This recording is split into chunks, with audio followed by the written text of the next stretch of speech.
McMinnville.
Transition.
McMinn.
It's time for high school football live on YamhillToday.com and KLYC AM 1260.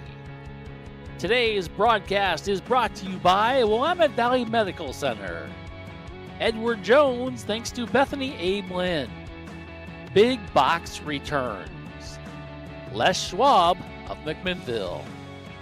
Andrew Physical Therapy and Sports Rehab. Colvin Ford Nissan. Macy & Son Funeral Directors. And KLYC Radio, AM 1260. Thanks for all your sponsorship, and thanks for joining us today for McMinnville High School football. It's time to go out to the stadium. Here's Ryan and Jeff.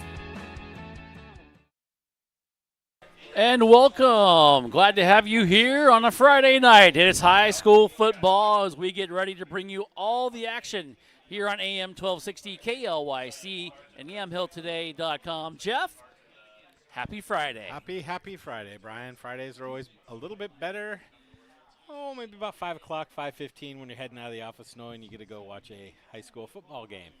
And I should say a high school football game too, Jeff, after a big victory last week. Yes, a big victory. A squeaky victory, let's be honest. 15-13 over the Westview Wildcats, and it wasn't decided till after 2 rain delays, thunder, lightning delays that we had. So we had one of our longest games of all time, but that was fun. But McMinnville able to eke out the win. I think they learned some things last week, Brian, as the offense, the passing game really was a struggle, to be quite honest. But the running game, boy, they had almost 270 yards rushing last week on 42 carries for a 6.4 yard average. I had a couple of the running backs right around 100 yards, that being Riley Donahue and Taylor Carnahan.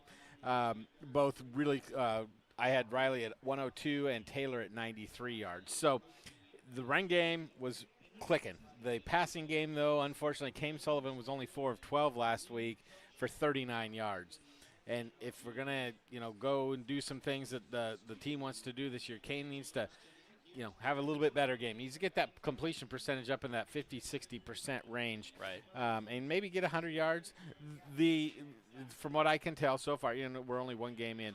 The run game is the meat and potatoes of this team, but you got to open up the passing game every once in a while. And yes, some of the passes were incomplete because they were dropped by the wide receivers last week. But Kane did demonstrate or have that happy feet a couple times in the game last week that he demonstrated a lot during his sophomore season. And last year I really thought he came back down to earth and was more calm. And maybe it was just first game jitters. Who knows? But they were able to get the victory. And that's all that really matters when it's all said and done is to be 1-0, because you can't go 2-0 unless you're 1-0.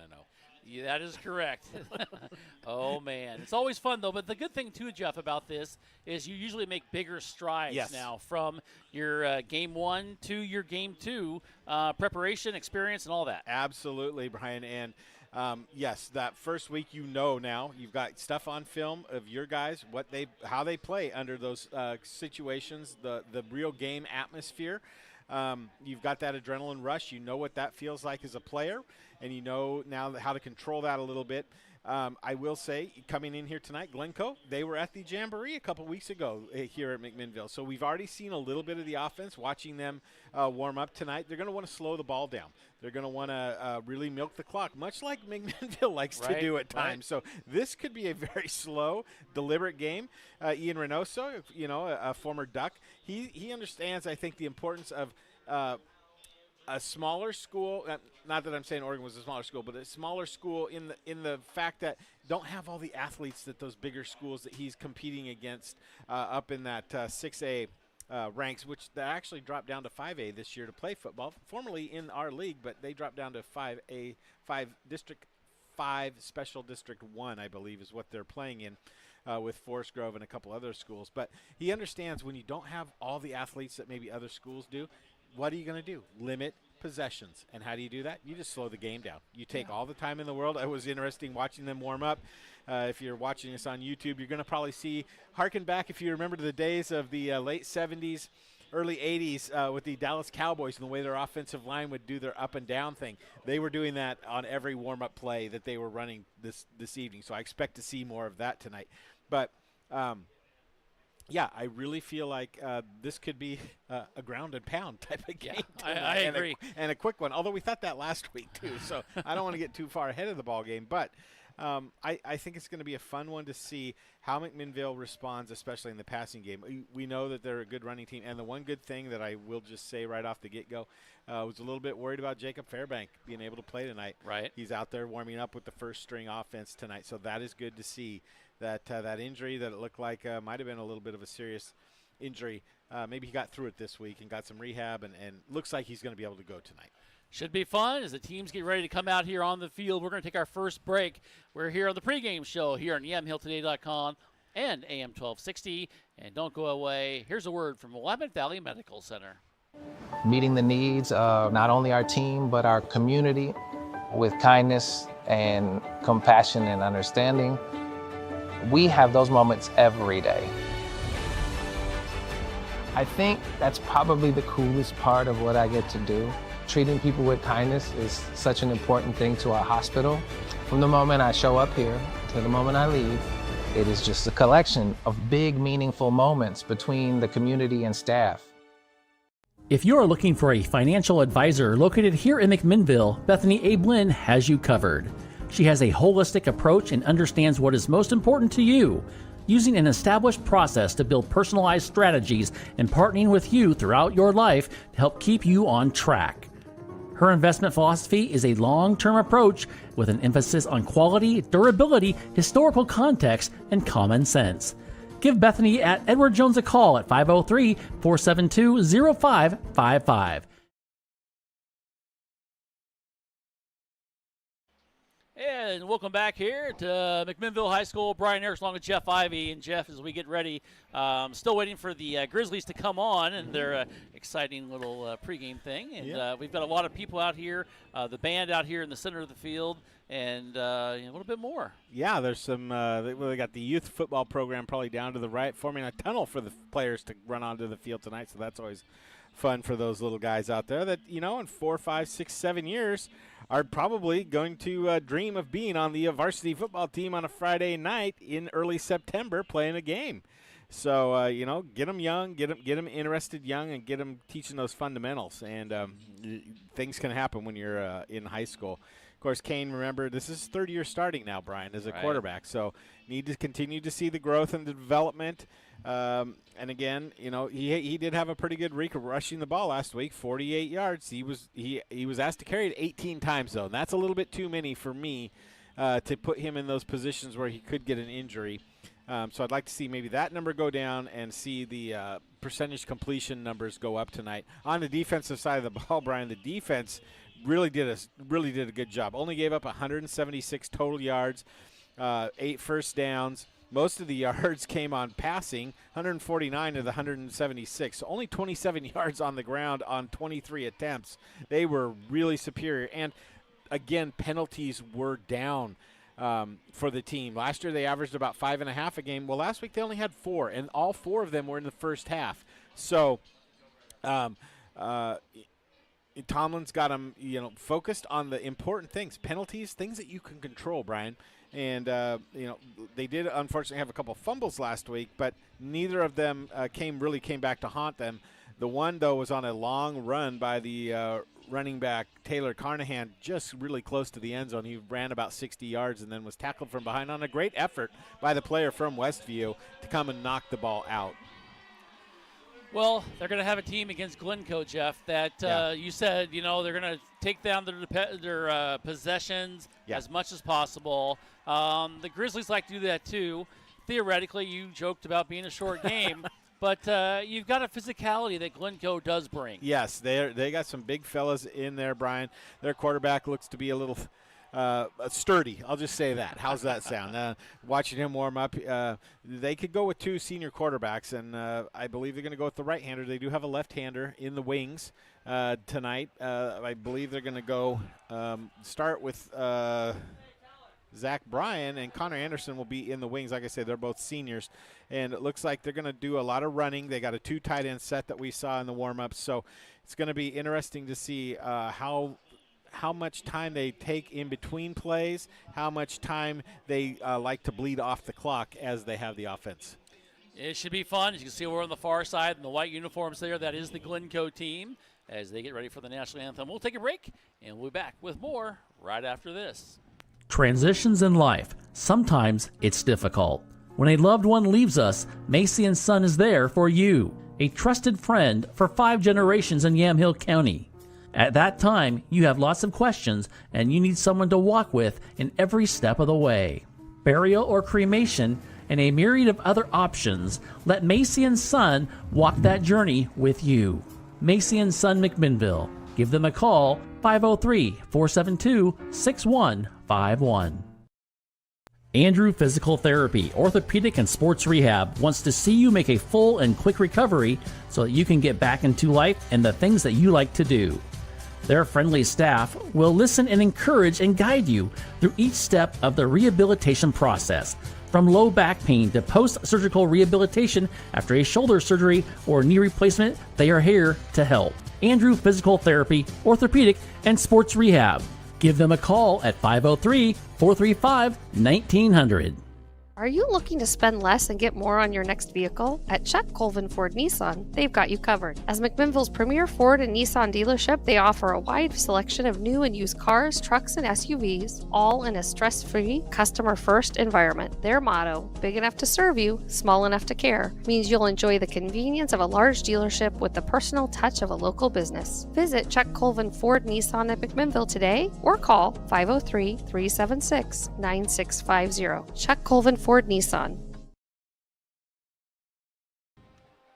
And welcome back here to Workman Stadium. Brian Erickson along with Jeff Ivey as we get ready, moments away from kickoff here.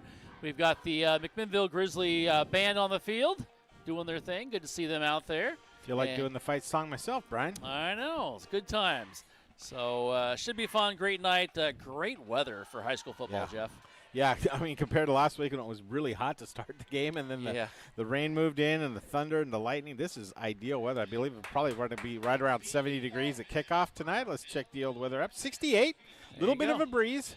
Not much. You see the flag over there, the big American flag that they have up on that new flagpole that they dedicated last week. Kind of laying limp, not really moving. But I can feel a little bit of breeze coming in through the window. Now, last week, of course, that flag just was all over the place. North, south, east, and west. Yes, it was. So, great night for high school football as we get ready to play. Glencoe over there on the far side. They're going to have the captains meet at the center of the field. And definitely, Jeff, the keys to the game for McMinnville is just going to be, I think, run the ball with Kane Sullivan and your big offensive line. Yep, and I want to see Riley Donahue and also Taylor Carnahan get involved early in the game. Brian, in the running game, hopefully that opens up some lanes for Kane to make some nice passes tonight and get that passing percentage up, maybe around that 50 to 60% mark tonight. That's what I'd like to see for him. And if they can do that, I think they're going to have a pretty good, successful outcome at the end of the night. Yeah, I think it's going to be fun to see, and it's going to see if they can execute it. the other thing, though, is you've got a team in Glencoe. They want to make things happen. They know they don't have a very easy schedule. If you look at their games, they've got Hillsborough next week, LaSalle Prep, Putnam, Forest Grove, Aloha, Centennial, Hood River Valley. They're playing in a 5A schedule. But they still have some caliber of guys who play on that team who could be 6A and should be 6A. They could, yes, Brian. But I think that that rule with the OSAA, where if you've had a certain losing percentage for 3 of the last 4 years or something, you are allowed to drop down. And I think it's a good thing to have that opportunity for some of these schools that just have struggled against the bigger schools. Drop down and maybe have a little bit better competition to play against. But then again, for their out-of-conference football matchup, they're coming back up to the 6A to play former league foe McMinnville. So, it could have just been a scheduling snafu or whatever, but I saw that McMinnville looks like they're going to receive the ball to start the game tonight. All right, as we're about ready to kick off, and Jeff, this is going to be a fun night to see the Grizzlies, hopefully to look and see what they have changed and made up and gotten better at, because practice, I guarantee, was very productive this week. It was, Brian. There were some mistakes last week, no doubt about it. A couple fumbles. Those are things that you can control. So, yes, I look to see, be interesting to see how they take this opening kickoff and what they can do with it, and see how they can get down the field. All righty, as we get ready, the Glencoe Crimson Tide in their white uniforms. And that maroon numbers, black that you helmets. Can read. Yes, you can easily read. Thank you, OSAA. How many times have we said it already? I love it. Matthew Sawfeld on to kick for the Glencoe Crimson Tide. This is going to be a little squib kick, and it could be trouble. But it is going to be taken by the Grizzlies at the 37-yard line. Taylor Carnahan, you talked about him early, Jeff. Yeah. He comes up big in this ball game right away. Well, again, last week, very similar play where the kick return team did not realize they had to go get the ball, Brian, after it goes 10 yards. And a couple players out there were smart enough to know that, hey, we got to go get this, and so they did, and a pretty good field position to start the game for McMinnville at their own 36. All righty, Grizzlies, their white pants and red tops, white helmets, and here we go. Kane Sullivan back there at quarterback. He's going to hand it off right up the middle and just going right through and breaking through for a big gain, about 14 yards. Love to see that, Riley Donahue. Yep, starting where he left off last week, Brian. With they're going to give him 13 yards on that first play, and that was just right up the gut. Nothing fancy about it. Just attack that defense, go straight at him. If that's the harbinger of good things to come, Brian, we'll take it. How do you like that word? I loved it. I'll Google it later. Here we go. King going to be in the shotgun formation most of the night. Donahue's going to get the ball, hopefully, most of the night, except for that time. He is thrown backwards. And you're right, Jeff. Good play there in the backfield. Well, Zane Bradley came in from his linebacker position. He's a senior and just came through. And they're going to give him a pretty good spot, though, Brian, out to the 50. I thought he lost a couple. They gave him a gain of 1. Well, still, I think Bradley will take that tackle there. Yeah. Great tackle there by Bradley. Yep. As they come on here now, and it is going to be second down, as Jeff said, 2nd and 9. Just under 11 minutes to go here in the first quarter. First possession of the ball game. Sullivan's going to pitch it here to Donahue. He's going to come right in front of us, goes across the 45, and then out of bounds at around the 41-yard line. Donahue's going to pick up, maybe 10 yards there to the 40. That's a great spot, because I thought he stepped out about somewhere between the 38 and the 39-yard line, put the ball right on the 40, and that's a gain of 10 and another first down. So Donahue, 3 straight carries. And I think we saw what they want to do is get the ball to Donahue. Yep. And, we saw this team at the Jamboree, and so they kind of know each other a little bit. I mean, you're not going to show a lot of things, but you get an idea. And I think Donahue, though, is maybe a little different wrinkle for him. 10:44 as the clock is stopped. Here we go. Sullivan shotgun formation. In motion there is Schoof. Trips on the far side. Donahue, Sullivan's going to keep it, go on the left side, and he's going to get about 6 yards as he gets to the 34-yard line. Nice job there. Option offense, Jeff. Yeah, that I always gasp a little bit when you got your starting quarterback out there running, Brian. But Kane's Kane has got, he's a pretty good sized kid there, 6'2", 190. So it's not like he's a thin running back, but still, it always just makes me a little bit nervous. But nice 6 yards off the left side on the fake.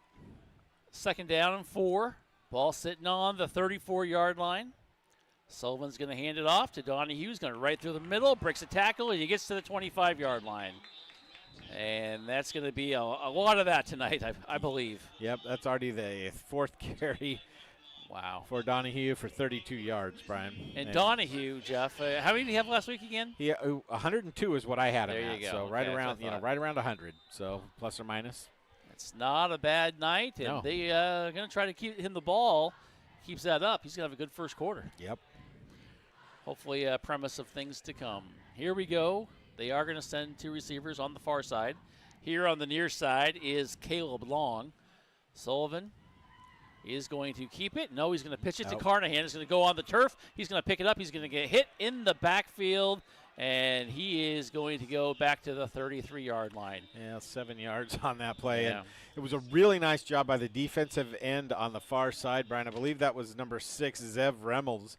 He's a senior, and he came right up, wasn't fooled by any sort of fake or pitch or anything. He just came right up and made a play, and unfortunately, Carnahan comes limping off just a little bit after that 7-yard loss. Let's see if he just got a little stinger, I think, maybe. 9:04 and counting. Grizzlies come out, 2nd down, and make it a long 17. Ball sitting on the 33. Shotgun formation, as we said. Pretty much all night long. You can pretty much assume that for Kane. Kane's going to drop back. He's going to throw it. He's going to do a little sidearm action here, and it is caught at the 34-yard line, and then finally, I'd say taken down, but stopped there, and it is going to be a reception to Jason Matlack, the sophomore. Going to bring up now a big 3rd down. Yep, just a 4-yard gain. My guess is they're going to go for it on 4th down if they don't get the 1st down here, Brian, with that play call. Just get like a little bit of it, chunks at a time. Here we go. And, we talked about taking off time. Yeah. Grizzlies doing that in their first possession here. We're already at 4 minutes into this drive. Schoof over on the far side for the Grizzlies. Here on the near side is Long. Also going over there is Matlack. Nobody deep in the middle. Who's going to be keep it? He's going to pitch it. A bad pitch, though, but Donahue gets it with the left hand, or right hand, I should say. Goes forward. He breaks it across the 10. He's going to get a 1st down and more down at the 10-yard line, and Donahue did all that. Not a great pitch there as the ball was behind him. Donahue just took his arm, grabbed it, kept on running, got the 1st down. Well, that's that athleticism that you see out of Donahue, and I'll tell you what, Brian, there was 11 players within 5 yards of the line of scrimmage for the Crimson Tide on that last play. Here we go for Kane, taking his time, let some time cut off the clock. Donahue's going to get fed there and nowhere to go. If he got back to the line of scrimmage, we'd be lucky there. As they're going to mark him at the 10. Yep. So no gain. That's okay, though. Sawfield back in there with the tackle again. Yeah, there's a couple very athletic guys across the front of the I almost said Sherwood. Across the Glencoe. The Crimson Tide. Yeah, they have a similar color scheme as Sherwood. But there's a couple good-sized athletes out there causing a little bit of trouble every once in a while for McMinnville. Here we go. As they are going to go to the right side, it's going to be Kane. He's going to go to the far side. It's just the near side. He gets inside the 5-yard line before he's taken down. And good pursuit there, but a good job just getting some much-needed yardage because I think you're once again in 4th-down territory. I believe that they will go for it on 4th down, especially if they're real close. But that was just nice patience by Kane. It was a designed quarterback run to the right. Down to 6 minutes and 24 seconds and counting for the Grizzlies. Really good opening drive to start the game, Brian. Yes, it is. Opitz and Matlack are on the far side. Long here on the near side for the Grizzlies. Donahue in the backfield. Of course, the Grizzlies are still looking.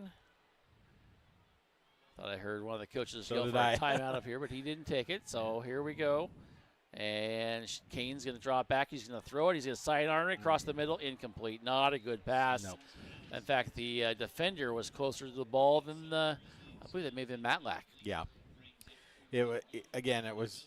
He had good. He had good body position, Brian, but just a little quick. Just didn't quite wait for the play to fully develop there. So this is 4th and goal now. It's a big play call here for McMinnville. What do?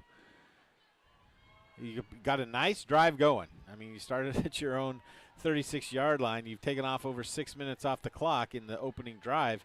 Like to get some points out of it. Yeah, here we go. 4th down and goal. Sullivan's going to hand it off right up the middle. Donahue's going to go forward. Touchdown, Grizzlies. Donahue just pushing his way in there, and he got it in. A nice job there by Riley, and a nice job by that offensive line pushing in. Yeah, it was close. I thought that the linebacker there for Glencoe might have a play on him at about the 1 to 2 yard line, but no, Donahue used those big legs of his to push himself in, and that is a great way to start a football game, Brian, for McMinnville, driving 64 yards on that drive. 5:51 left in the first quarter. It's exactly what they wanted to do. And here we go as they are going to kick the extra point. On to kick the extra point for McMinnville will be Keller, and kick is up, and the kick is good. And just like that, Jeff, the Grizzlies, I say just like that, they took their time, their own sweet time to get down there. And we're going to go ahead and put up the score. And just like that, the Grizzlies lead by a score of 7-0. 5:51 left to go in the first quarter. Don't go away. We've got a lot more action coming up right after this. I'm Mark Hartzell, and I shop at Big Box Returns for all my furniture. And I get my paddle boards. Big Box is 5-piece, brand new dining sets. Big Box is 800 count sheets. Holy cow, that's a lot of count. Big Box is sheepskin rugs. We're open every Saturday and Sunday, 9 to 5. We are located right across the street from the Yamhill County Fairgrounds. Come on down. McMinnville Les Schwab is a proud sponsor of Grizzly football on Yamhill today. When you shop at Les Schwab, they promise you the best tire value. This means you get free peace of mind protection and free lifetime tire and mileage care included in your purchase. McMinnville Les Schwab. They want to be the neighbor down the street you know and trust. We thank McMinnville Les Schwab for their support of McMinnville Grizzly football. As we come back here is the kick, and it is going to be dropped back at about the 5-yard line. Picked up and go across the 10, the 15, still following his own guys, and then taken down at about the 32-yard line. Pretty good return after kind of muffing the reception there. Yep. So McMinnville went 64 yards in 11 plays, Brian, taking 6:09 off the clock to start the game and got points out of it. That is really good to see.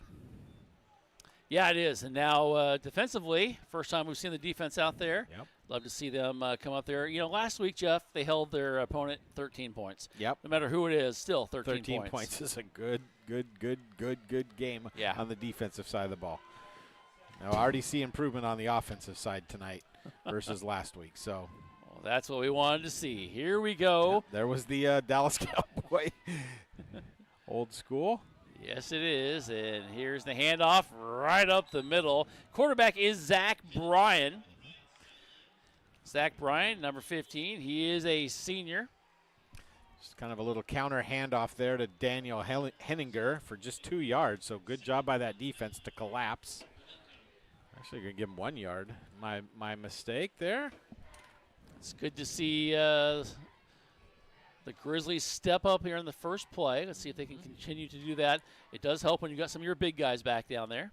Yep. And lots of movement on that line. Standing up, sitting down. Here is the pitch. Going to go here to the near side. And trying to cut the corner. And finally it gets hit way out of bounds. And I thought maybe we might see a flag there. Nothing there. Henninger with another run. This time, Jeff, a first down. I'm going to put him out at the 38-yard line. Yeah, nice run there. Now, Henninger is going to be the key to their offense. You can tell already. Yes, definitely, most definitely. Give him 9 yards on the carry. Clock stops with 4:58 to go as they come out there, as Jeff does his stats. there and updates them. We'll have stats for you at halftime and also at the end of the game. Lots of movement there. No call by the officials. Henniger gets the pitch on the far side, and he's going to pick up a jump mark there, maybe 5 yards. Not bad. They're just, little pitches is what they're trying to do, get the plays going outside. Defensive line needs to set some corners a little bit better there. Set that edge, keep the play from bounding out to the outside as it happened 2 plays ago. So nice 5 yards there, out to the 43. They're not going to run up the middle. Jacob Fairbank in the middle. Landon Fay, they're trying to go probably the opposite side of him as much as possible also. Number 54 here in the near side. They come up, and they're going to throw the ball. Brian's going to look. He's looking. No, I say hand the ball. Nice fake for me on that one. So he gets to the 45-yard line. Another 2-yard run. It was interesting there that Landon Fay made the play from that defensive end, Brian, going down the line of scrimmage and able to catch the running back from behind. You see a lot of that from Landon because he does cover lots of ground out there. It does help when you have Fairbank on the other side to help you out and slow things down a little bit. It does, but much like his playing partner Kane Sullivan, he's the 3-year starter here also for the McMinnville defense. Big third down, 3rd and 3 with 3:43 to go in the first quarter. Grizzlies lead 7-0. Here they go. Brian's going to pitch it to Henniger. Here on the near side, going to go away from the line. He's going to get a first down or more, and a huge hit right out here at the 48-yard line. And it's going to be a first down, but a great hit to knock him out. And Jeff, the Grizzlies, not to say struggling, but they're allowing the Crimson Tide to do what they want to do early in this ballgame. Yeah, and, Brian, again, a pitch out to the outside away from the edge that's set by Landon Fay, and there's linebackers are not able to come up quick enough to seal off that containment. So another good run there for a first down, and the drive continues for Glencoe. Brian under center. Going to get it to Henniger right below us. He's going to cut in the inside, and he's going to get wrapped up. Fairbank had himself a meal there. Nice tackle, take him down. Not, though, before a 3-yard gain. Yeah. Henniger is already up to 28 yards on 6 carries, Brian. All 6 plays have gone to Henniger on this drive. I think if you're Glencoe, you just keep milking this and keep going with it, and then maybe you pull out a pass out of the hat, just maybe try to catch the Grizzlies off guard. Yeah.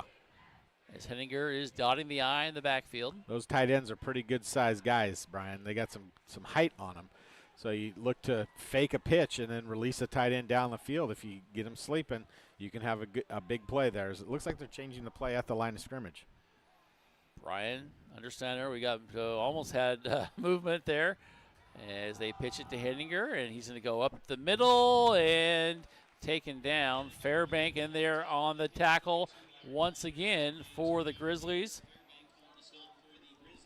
Say that, Oz. Nice to see Jacob back out there. Yeah. As his recover a little bit. Cade Foster also in on the tackle for McMinnville. So we're down to 152. And it's good to see that they continue to rotate defensive linemen in there, Brian, so that the guys don't get tired. Right. Here they go with Henniger once again. And Brian's going to wait till the very last second to snap that ball. It seems like almost every time. You get guys to do that cowboy shuffle. There it is. There's the throw. He's going to throw it right here, and it's incomplete. He had 2 guys. Yes. And they threw it to the tight end here. Yeah. But, Jeff, look at the guy walking up there. Exactly. He's saying, Number 8. Yep, tell us who he is. Yep, that is big old Caden Rufner. He's they don't list their heights or the weights, but I got to guess he's 6'3", 6'4", maybe 200, 210. Big fella, and he was, as I mentioned, sneak a tight end back behind the safeties as they're coming up to support the run. He was 3 or 4, maybe 5 yards open in the clear had the quarterback seen him. But you know what? McMinnville will take advantage of that and see if they actually punt here or if they do some sort of fake. It looks like McMinnville's playing safe. It is a left-footed punter, and is going to kick it. Just go out of bounds about the 20-yard line. That is Henniger with the punt. They will mark it at the 21-yard line, and that's where the Grizzlies will take over. And only 1:22 left in the first quarter. Wow, it's flying by. Both teams had a pretty decent drive. McMinnville able to get points. Glencoe did not do that bad. No. They didn't. They just wanted the points. Now they're when they have to start asking their defense to do something, that's where they get in trouble, I think. Exactly. Last week they won, was it 10-7? They lost. Lost 10-7 to Dallas. Yep, a 5A school. Yeah, and so really low-scoring game. They're not a team that's going to put many points up. No, and again, that goes with that idea of limit the number of possessions each team gets in the game, and you can win those 21-14 ball games doing that. Grizzlies, they love to put 35 on the boards. They pitch over on the far side, and here is going to cut, and look at the speed over there and going out of bounds after a 7-yard gain. Nice job there by Donahue, and he showed us the speed there. He definitely did. If he could have got that corner, there was a blocker out in front with the one last safety, Brian. He might have been able to go quite a ways, if not maybe score a touchdown there on that play. But I like these second and short, 2nd and 4, 2nd and 3.5, whatever they are, because this is options now. The way you're running the ball, you're averaging, 6 yards per carry. This gives you options right here. Yeah, it probably will be an option as well. And here we go. Sullivan's going to follow his guy. He's going to cut up, and really not a lot there. Ball is on the ground, and the Grizzlies say they have it. And they do. The guy in the white hats confirms that. Good job there of coming up with the ball there was Donahue, I believe. Yeah, they're saying actually this near official here is saying that the ball was down, or he was down, so that's why they move it back to where it was recovered at about the 42 or so, and now it's back at the 39. But still a first down, or excuse me, the 34. Still a first down, and those fumbles hurt last week. Turnovers, huge. You can't have them. That would have hurt there. Big time with 35 seconds left to go. And there was smoke peeled out over the forge. Oh, okay. I'm like, I hope there's no fire up here. Yeah. Here's the handoff to Donahue. He gets his jersey pulled. He's still going to fight forward for a couple of yards. And, no, I smelled the two. Okay. and he gets a nice gain of a couple. But that will probably end the first quarter of play. So we'll be a little bit behind on our spots. But we will make them up throughout the broadcast some way, somehow, as that will be the end of the first quarter. After one, the Grizzlies, they lead 7-0 here from Wortman Stadium. Don't go away. We got the second quarter coming up here on YamHillToday.com and AM 1260 KLYC. Transitions in life. Sometimes it's difficult. When a loved one leaves us, Macy & Son is there for you. A trusted friend for 5 generations in Yamhill County. At that time, you have lots of questions and you need someone to walk with in every step of the way. Burial or cremation and a myriad of other options, let Macy & Son walk that journey with you. Macy & Son McMinnville. Give them a call, 503-472-6151.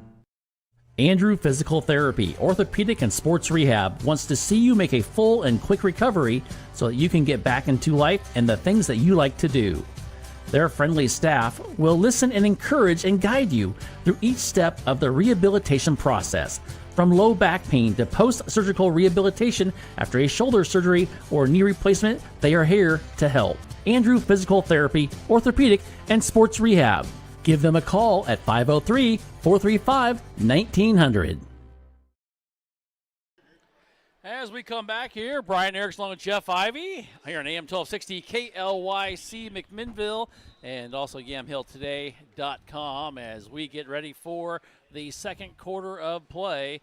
Grizzlies, they have it, and Sullivan's going to throw it here, and he has a receiver. It is caught. Going up across the 45, the 50, breaks the tackle, gets across midfield, and a nice job there, and a nice job by Matlack to get extra yards after the reception. Great play there of 16 yards. And Matlack just kind of went in motion, kept going down the line of scrimmage, moved forward just a little bit, so it's a forward pass, and a great job for the 16 yards and a first down. And nice to see Matlack. That's his second reception tonight, Brian. He's got 20 yards with those 2 receptions. Grizzlies trying to maybe open up the offense a little bit. Yeah. You've got a 7-point lead in the ball and done a good job of moving guys around down there. Let's see.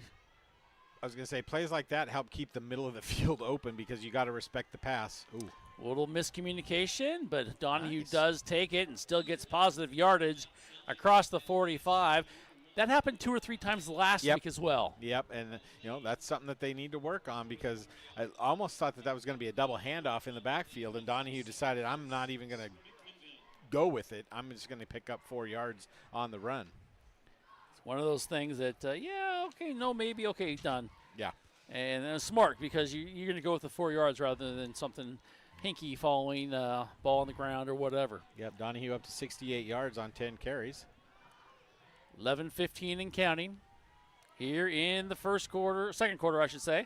We'll change our graphic here. Look down. There it was. Here we go. Donahue right up the middle. He's going to go. He's going to spin. Breaks a 1 tackle. Breaks a second. Gets a first down and more inside the 35-yard line.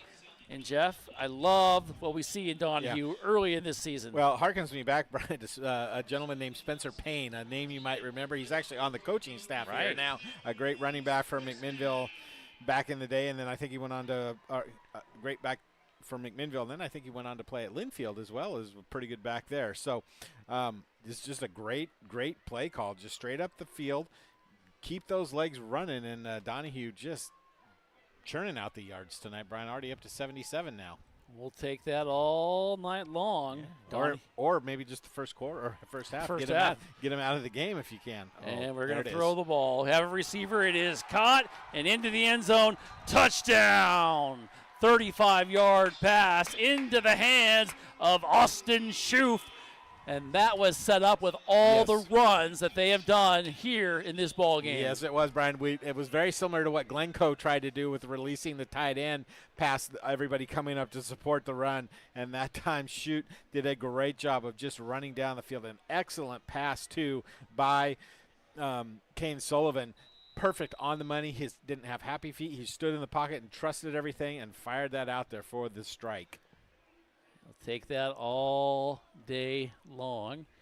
I should maybe, let's go back to that.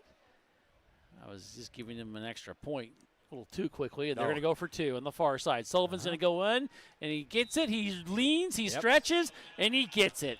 Kane Sullivan with the 2 points. Kind of made it, a self-proclamation, I guess I should say. And that will make it 15-0. And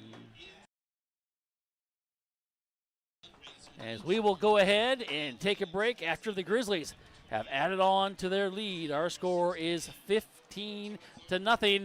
Love to see it. Don't go away here at AM 1260 KLYC and yamhilltoday.com.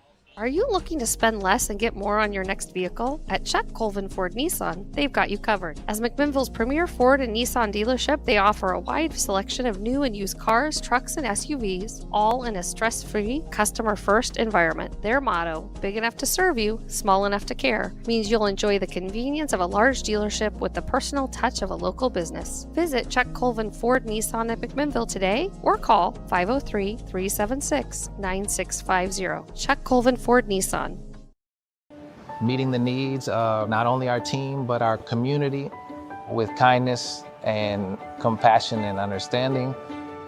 We have those moments every day. I think that's probably the coolest part of what I get to do. Treating people with kindness is such an important thing to our hospital. From the moment I show up here to the moment I leave, it is just a collection of big, meaningful moments between the community and staff. As we come back, here is the kick, and they're going to say he's down, Jeff. Is that okay? They're saying his knee was down when he went down to grab that ball, Brian. So really bad field position. I'm going to start at the 11-yard line on this drive. McMinnville will take that with happy thoughts. Yes, they were. Speaking of happy thoughts, you've kind of got my my phone blazing over here with the talk of Spencer Payne. So Spencer, highly thought of and fond memories. Graduated, was a senior here in 2016, I believe. I was going to say 10 years ago, 8 to 10 years ago, and that seems about right. He was over, and he played hard and with a lot of gusto. Yes, he did. It's fun to see him and the coaching staff here also. And here we go. Handoff up the middle and going to be powering forward to about the just inside the 16-yard line.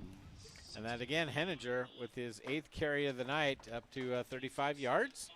not doing horrible, 4.5 yard average, but not nearly what Riley Donahue is at 7 yards per carry.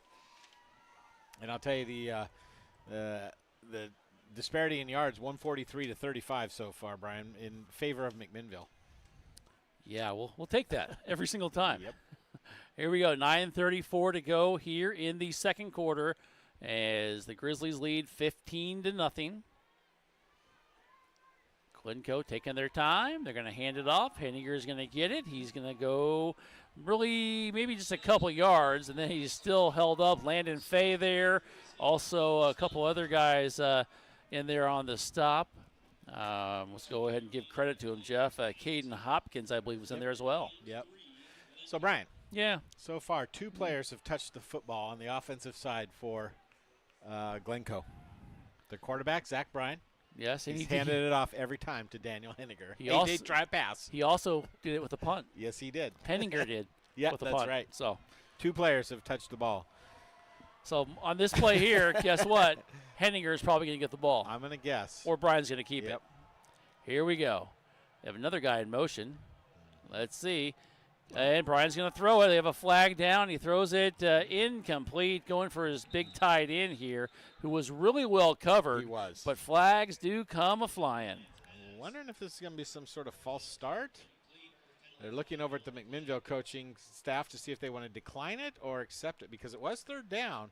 It would make it 3rd and 3. And McMinnville's going to decline it. So the result of that pass play is going to bring up 4th down. And it's Ian Reynoso's got to make a decision here. Do I go for it? Deepen my own into the field?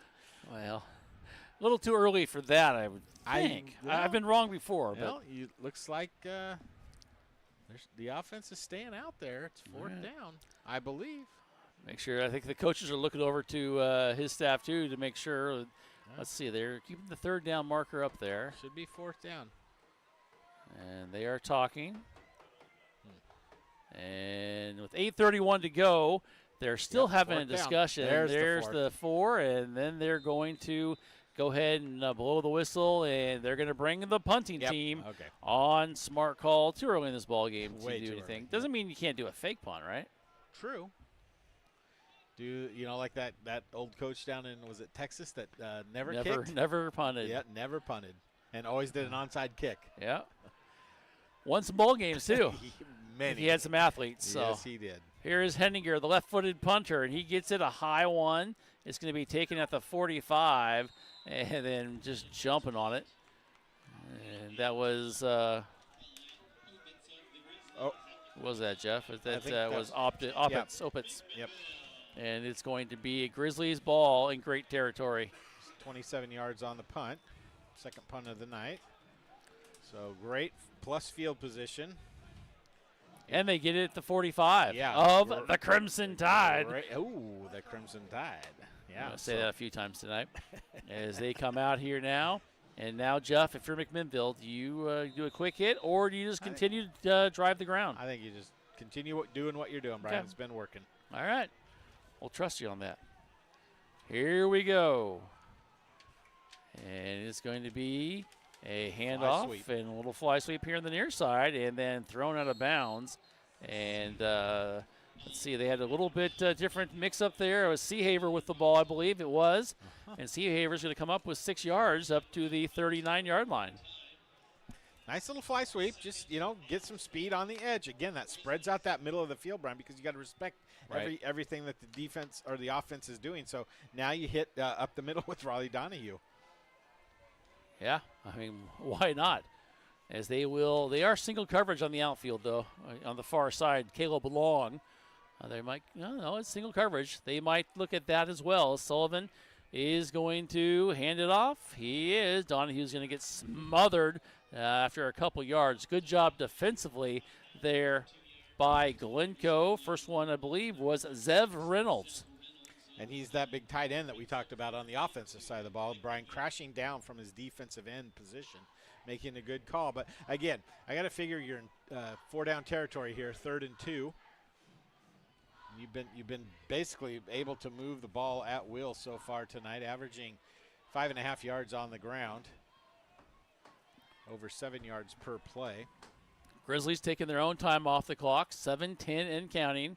Here's the handoff, and Nice. no, it's going to be Kane keeping it going to the right side. The left breaks it here, the near side across the 20, the 10. He's going to get into the end zone. Does he go? He does. Touchdown, Kane Sullivan. And there's no laundry on the field. Awesome. Nice run and a nice job there by the offensive line to create those huge holes. Yeah, and if it wasn't for Kane pulling the ball back, Brian, I think that play was going to be stuffed at the line of scrimmage. But the flow went to the right, and Kane saw a lane to cut back on when he pulled the ball out, and he was gone. What a great run of 37 yards for the TD for Kane. It's just 6:59 to go here in the second quarter. The kick is up, and the kick is no good. Well, you can't do everything right, can you? No, Right? we'll take 21, Jeff, and we'll take the lead. And with 6:59 to go, I think you'd be very, very happy if you're the Grizzly offense and the defense. You're very happy, Brian. Coming out here scoring 21 points in the first half. All right, we're going to take a break. We'll be back after this here on YamhillToday.com and AM 1260.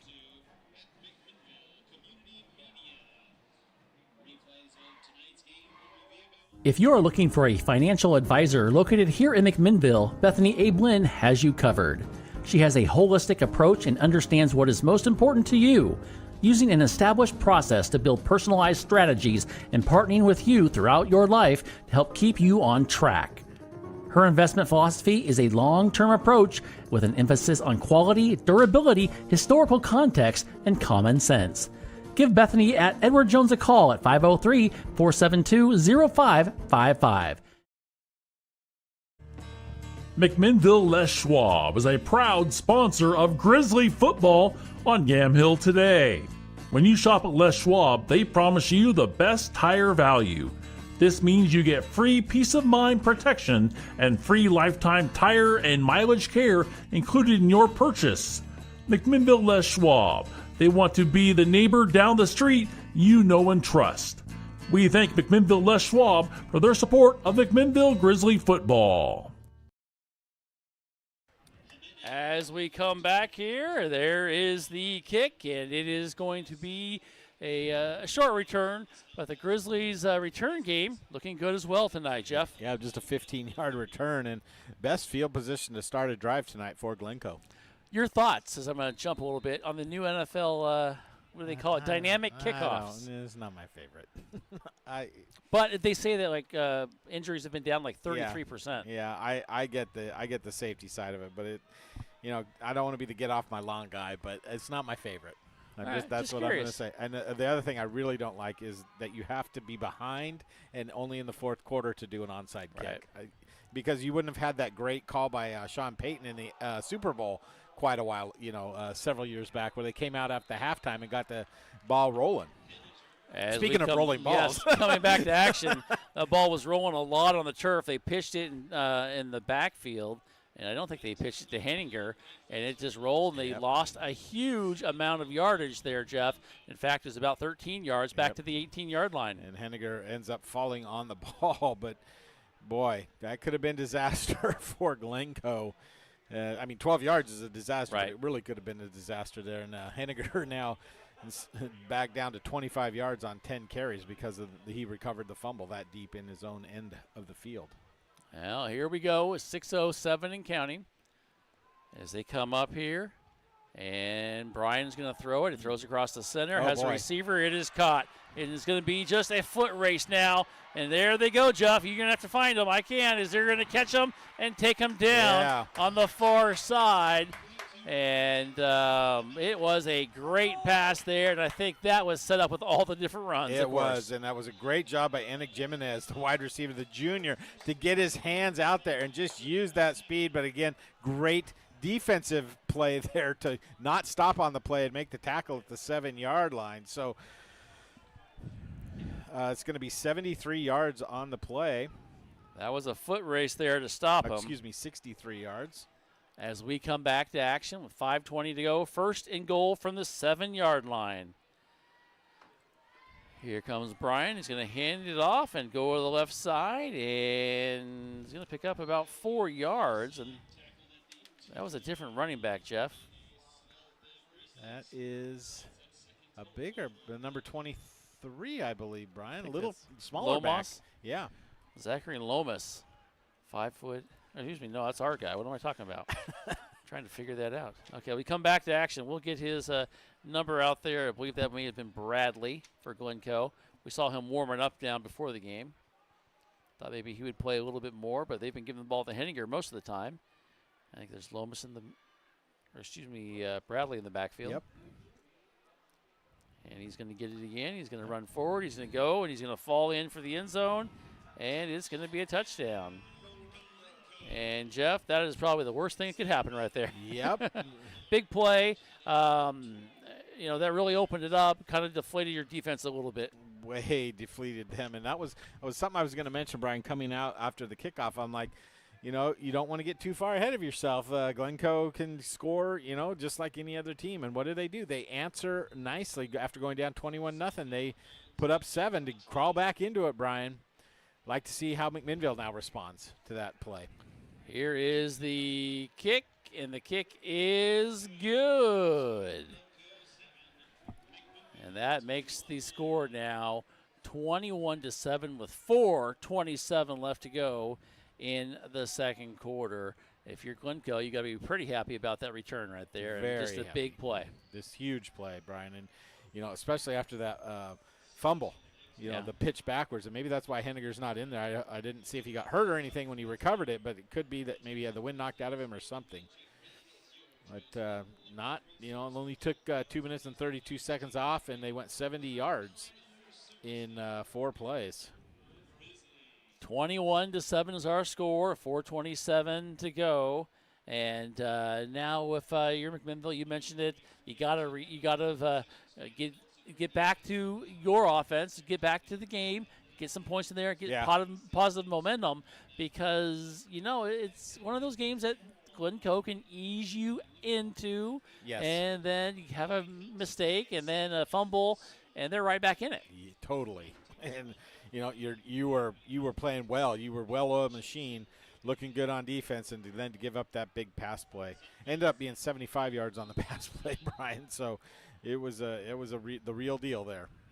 Yeah. Here we go. A little squib kick. It's to be taken at the 30, 29-yard line and then just dropping to the ground to make sure that nothing happened there. And good catch by Ricky Donaldson.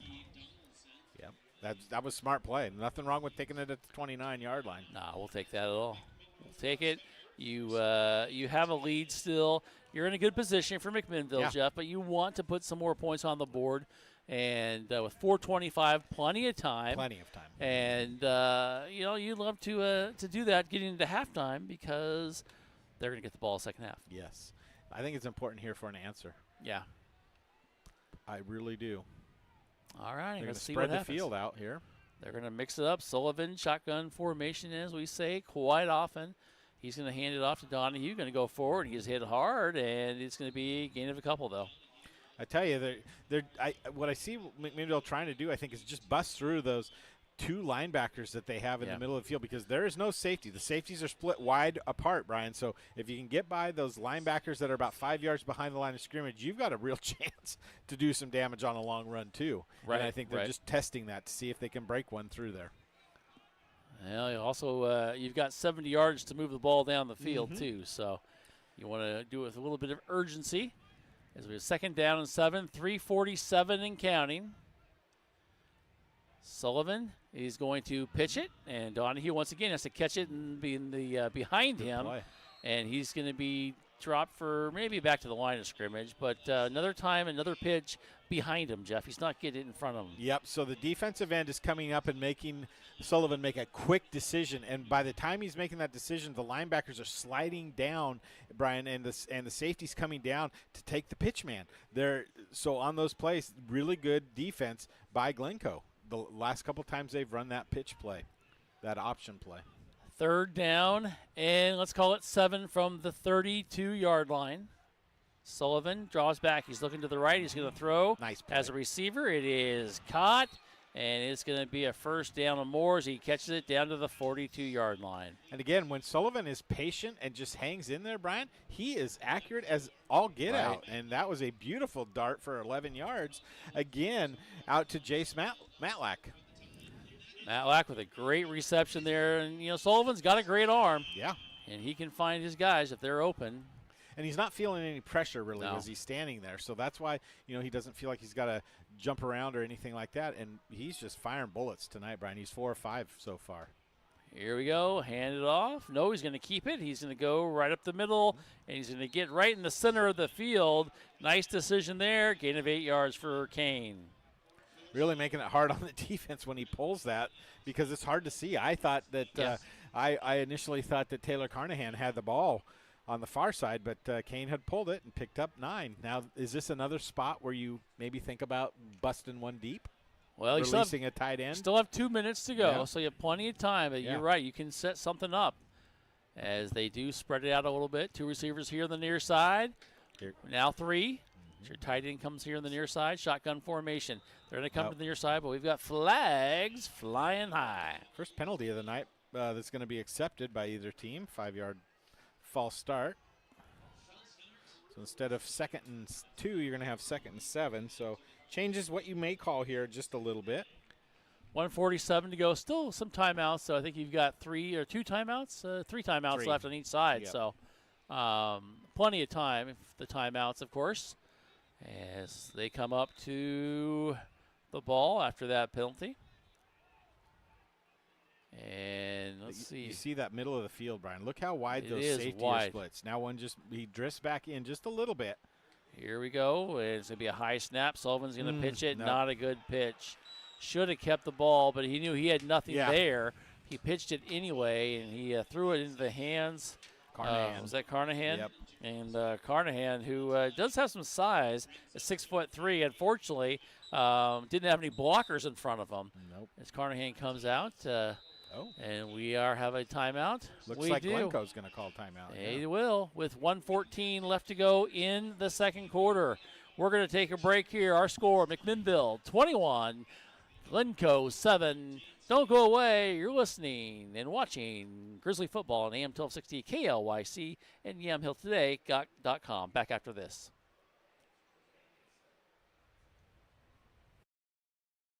Meeting the needs of not only our team, but our community with kindness and compassion and understanding.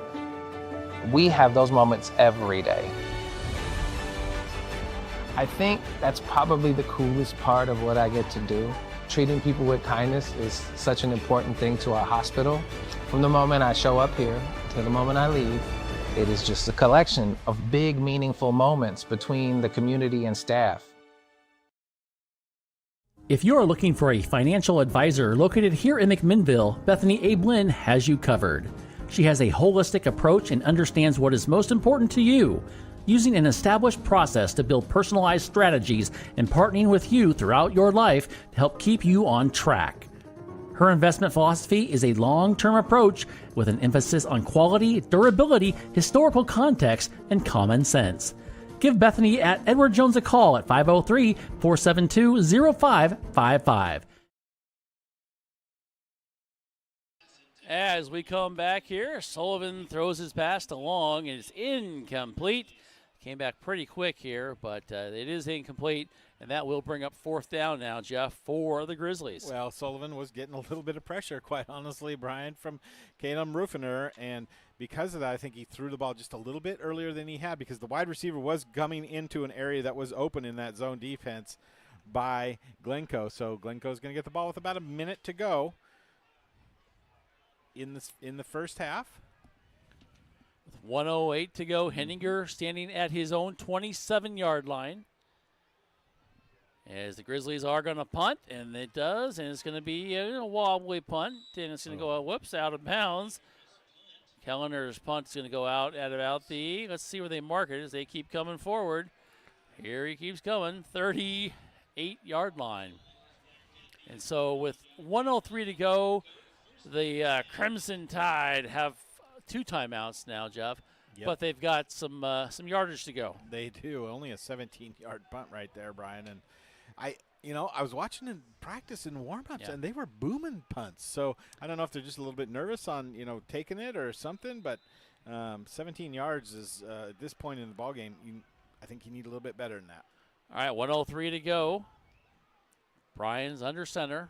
Brian's not very tall quarterback for this Glencoe team, so he doesn't stand behind the line very long as he's going to do it this time, though. And he's going to throw, has a receiver, and it is incomplete. And he's going to throw it to one of the guys that we saw, one of the bigger guys for Glencoe. Yep. That's Beauchamp, Aiden Beauchamp, senior. He looks to be maybe 6'2", 6'3", somewhere in there with some speed. First time we've seen him on offense. He's been playing a lot of defense tonight. So he gets back to the huddle quickly. But this is the uncomfortable position for Glencoe. They don't like to, speed things up. And right. They don't have a great passing game, although you wouldn't know that based upon the 75-yard pass reception. But let's see if they try it again. They do. This is a little short dump. It's bobbled and then out of bounds over on the far side as they get to the 47-yard line. And so a pretty good pickup. Going to be short of the first down, I believe, by about a yard and a half. With 52 seconds, the clock does stop. Yep, give him 9. Just a quick out. That's one of those bowling ball running backs, Brian Lincoln Kempner, out of the backfield. Made a nice play there. As they come on here, 3rd down and 2. 52 seconds. You going to run the ball here, Brian? I think don't know, you might have to use a timeout? You may have to get that first down. Let's see what they decide to do. As they come on here, and it's going to be a run right up the middle, and nice Henninger goes forward, gets the first down, and plenty more as he gets down to the 41-yard line. 44 seconds still also. Yep. And so it's a huge, huge play. I want to say hello. My mom just texted over and hi, Fran. Says she's listening, so hi. And watching online, so that's good to see. As we're going to have a timeout. Yes, Knew that was going to happen as Glencoe says they are going to take a timeout. Second of the half. And we are going to keep it right here. We've used all our timeouts. And, Jeff, if you're Glencoe, you got to be happy with where you are. You're only trailing 21-7. Yep. Could have been, should have been a little bit more. Should have been, Brian. But a beautiful pass. I mean, give Glencoe credit to go deep at the right time and connect on the play. But the thing that concerns me here is if you give up points here, Glencoe also gets the ball to start the second half. So it's a lot of coaches talk about the last 4 and the first 4 of any half. If you can get momentum established and get a score going in and a score coming back, that is just huge. And that would put Glencoe potentially even with McMinnville given the extra points. Talk about the last 4, the first 4. Yeah. I always talk about the first 15 and the last 15, or the first 12 and the last 12. So I guess the most important. I've never understood the.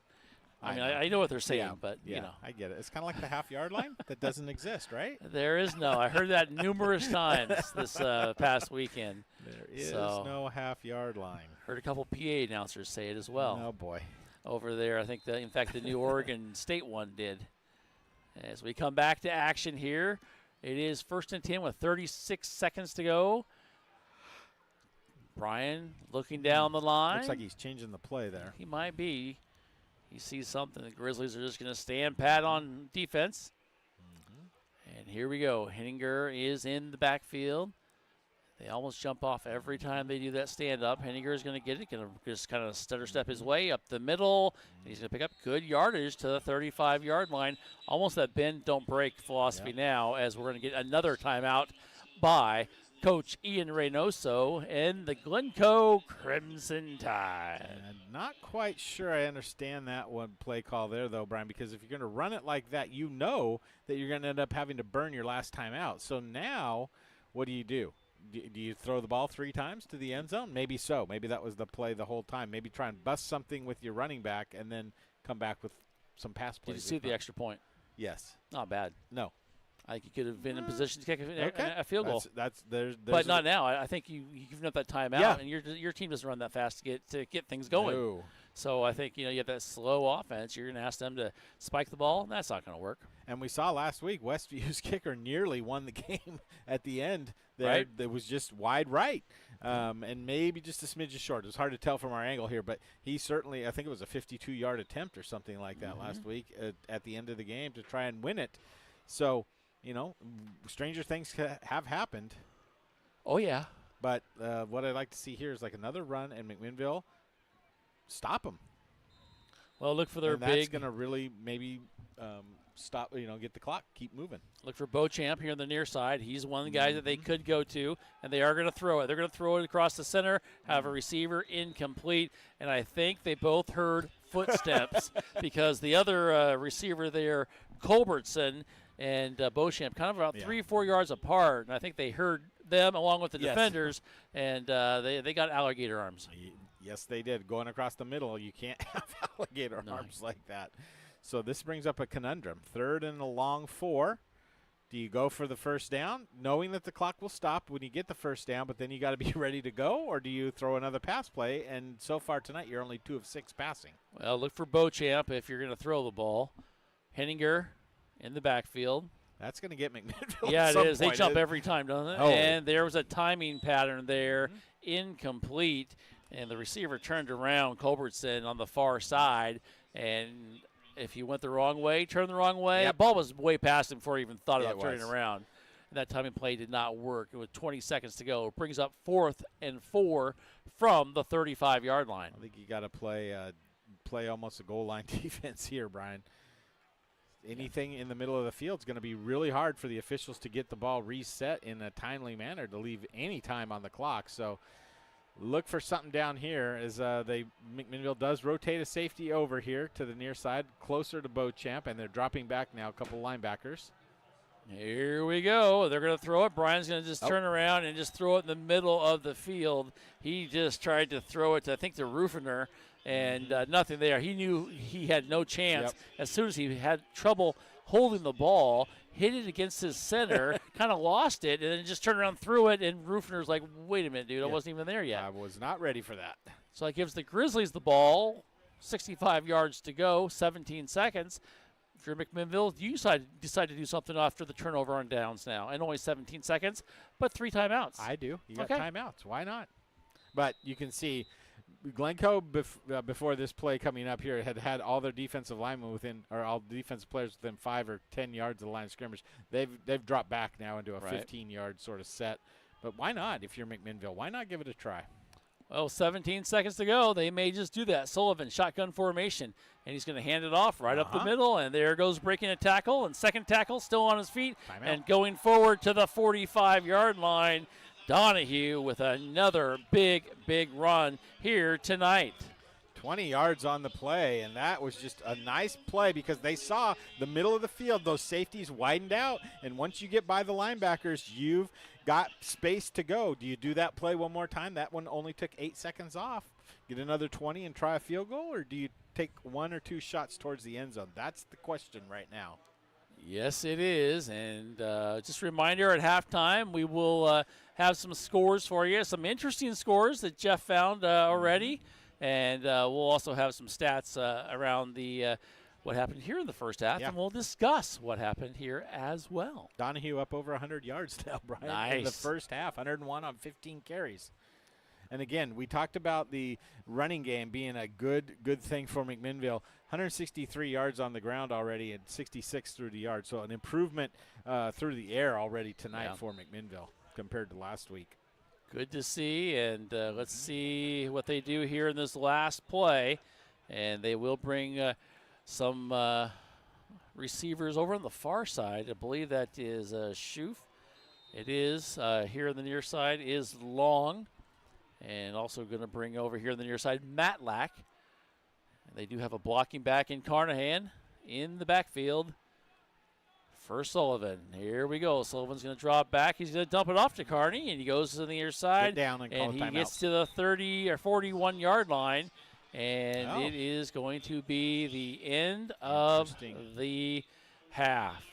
And so the Grizzlies, well, they lead 21-7, and maybe they thought it was just a little too much, Jeff, and didn't want to make anything crazy happen and then lose the ball or anything like that. That could have been. And that may have been the thinking, but you do have a lead at halftime. Your thoughts on how the Grizzlies played in that first half? Well, they came out really on fire, Brian, and then kind of fizzled just a little bit at the end, giving up that big play. But I do like the improvements that I've seen this week as compared to last week. 21 points is a vast improvement to the way things went on offense last week. Yeah, and I think also you look at the defense improvement as well. They gave up one big play, really, and that was the really bad thing. But I think they played very well, and now it's just a matter of trying to put two halves together, and that's always a tough thing. It can be, but, Ty Tomlin can get them playing up good, Brian, the way that they're capable of. I see a lot of good things coming here for the second half. All righty. Sounds good. We are here at halftime, and good news over on the far side from Maya as well. So that's good to hear. A couple, nothing Dutch won't cure, right? Oh, yeah. For a lot of people, yes. Yes, it is. Sure. Oh, I totally agree.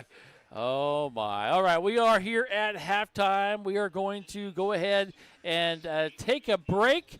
We are at the top of the hour here on YamhillToday.com and KLYC McMinnville. Brian Erickson along with Jeff Ivey. Our score at halftime is McMinnville 21 and Glencoe 7. Don't go away. We'll bring you more and talk more about this game right after this. If you are looking for a financial advisor located here in McMinnville, Bethany Ablin has you covered. She has a holistic approach and understands what is most important to you, using an established process to build personalized strategies and partnering with you throughout your life to help keep you on track. Her investment philosophy is a long-term approach with an emphasis on quality, durability, historical context, and common sense. Give Bethany at Edward Jones a call at 503-472-0555. I'm Mark Hartzell, and I shop at Big Box Returns for all my furniture. And I get my paddle boards. Big Box is 5-piece, brand new dining sets. Big Box is 800 count sheets. Holy cow, that's a lot of count. Big Box is sheepskin rugs. We're open every Saturday and Sunday, 9 to 5. We are located right across the street from the Yamhill County Fairgrounds. Come on down.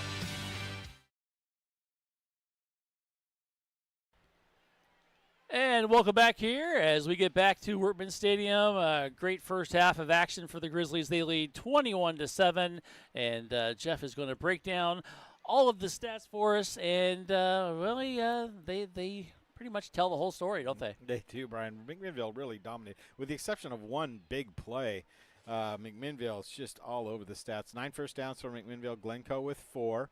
233 total yards of offense in that first half for McMinnville versus 134 for Glencoe. You take out the 75 that they had on the one play, and Glencoe has 59 yards. So, that's just really good. McMinnville had 30 plays to 22 for the Crimson Tide, and McMinnville's averaging about 8 yards a play versus 6 for Glencoe. Great job of improvement tonight for Kane Sullivan. He's 5 of 7 passing for 70 yards.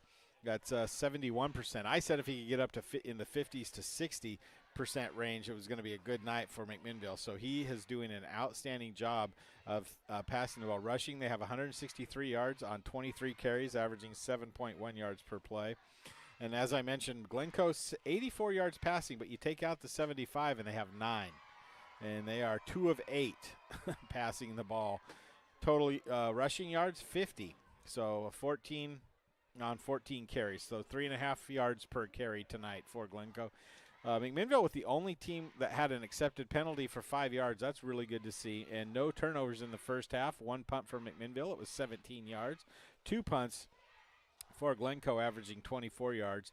Time of possession heavily favored towards McMinnville. 14.5 minutes to 9.5 for Glencoe. Individually statistics tonight looking first for the Crimson Tide, coached by Ian Reynoso. They're out of the 5A Special District 1, and they're 0-1 on the season. Zach Bryan, the starting quarterback, is 2 of 8, as I mentioned, for 84 yards.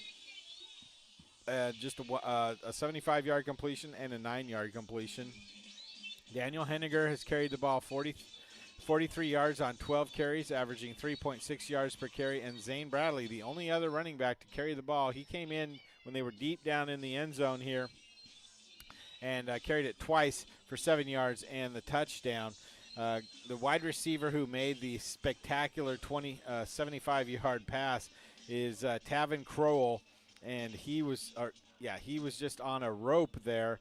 Excuse me, that was Enick Jimenez. My bad, a senior wide receiver for Glencoe, and the other pass was completed to the running back Lincoln Kempner out of the backfield for the Crimson Tide. McMinnville really came out and dominated that first half, in my opinion. I mentioned Kane is 5 of 7 for 70 yards, no interceptions, 1 touchdown. Riley Donahue, 101 yards in the first half on 15 carries, 6.7 yards per carry average. He just seems to be able to do pretty much whatever he wants. Kane Sullivan not doing too bad either, 63 yards on 5 carries, 12.5 yards per carry run. It just always scares me, Brian. I don't know why I get the pit in my stomach when our quarterback is out there running. But, you know, a 3-year starter, you don't want any negative coming to him. And so I think that's why I just care that, man, it always just scares me. That's all I'm going to say. Taylor Carnahan has 2 carries for -7 yards, and Henry Seahaver has 1 carry for 6 yards. On the receiving ball side of the ball, Jace Matlack, 3 receptions for 31 yards, Brian. And Taylor Carnahan has 1 reception for 4 yards. And Austin Schoof, the touchdown pass, 1 reception for 35 yards from Kane Sullivan. So McMinnville did a great job coming out right out the gate. They took the ball on offense. And they, from the opening drive, they went 11 plays in 64 yards, taking 6 minutes and 9 seconds off. Nearly half the first quarter went to McMinnville's opening drive.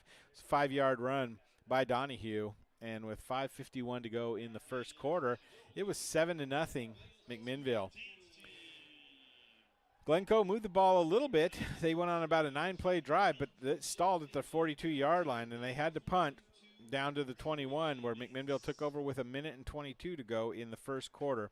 They went on a 79-yard, 7-play drive that took off 3:08 off the clock. It was the 35-yard pass to Austin Schoof from Kane Sullivan.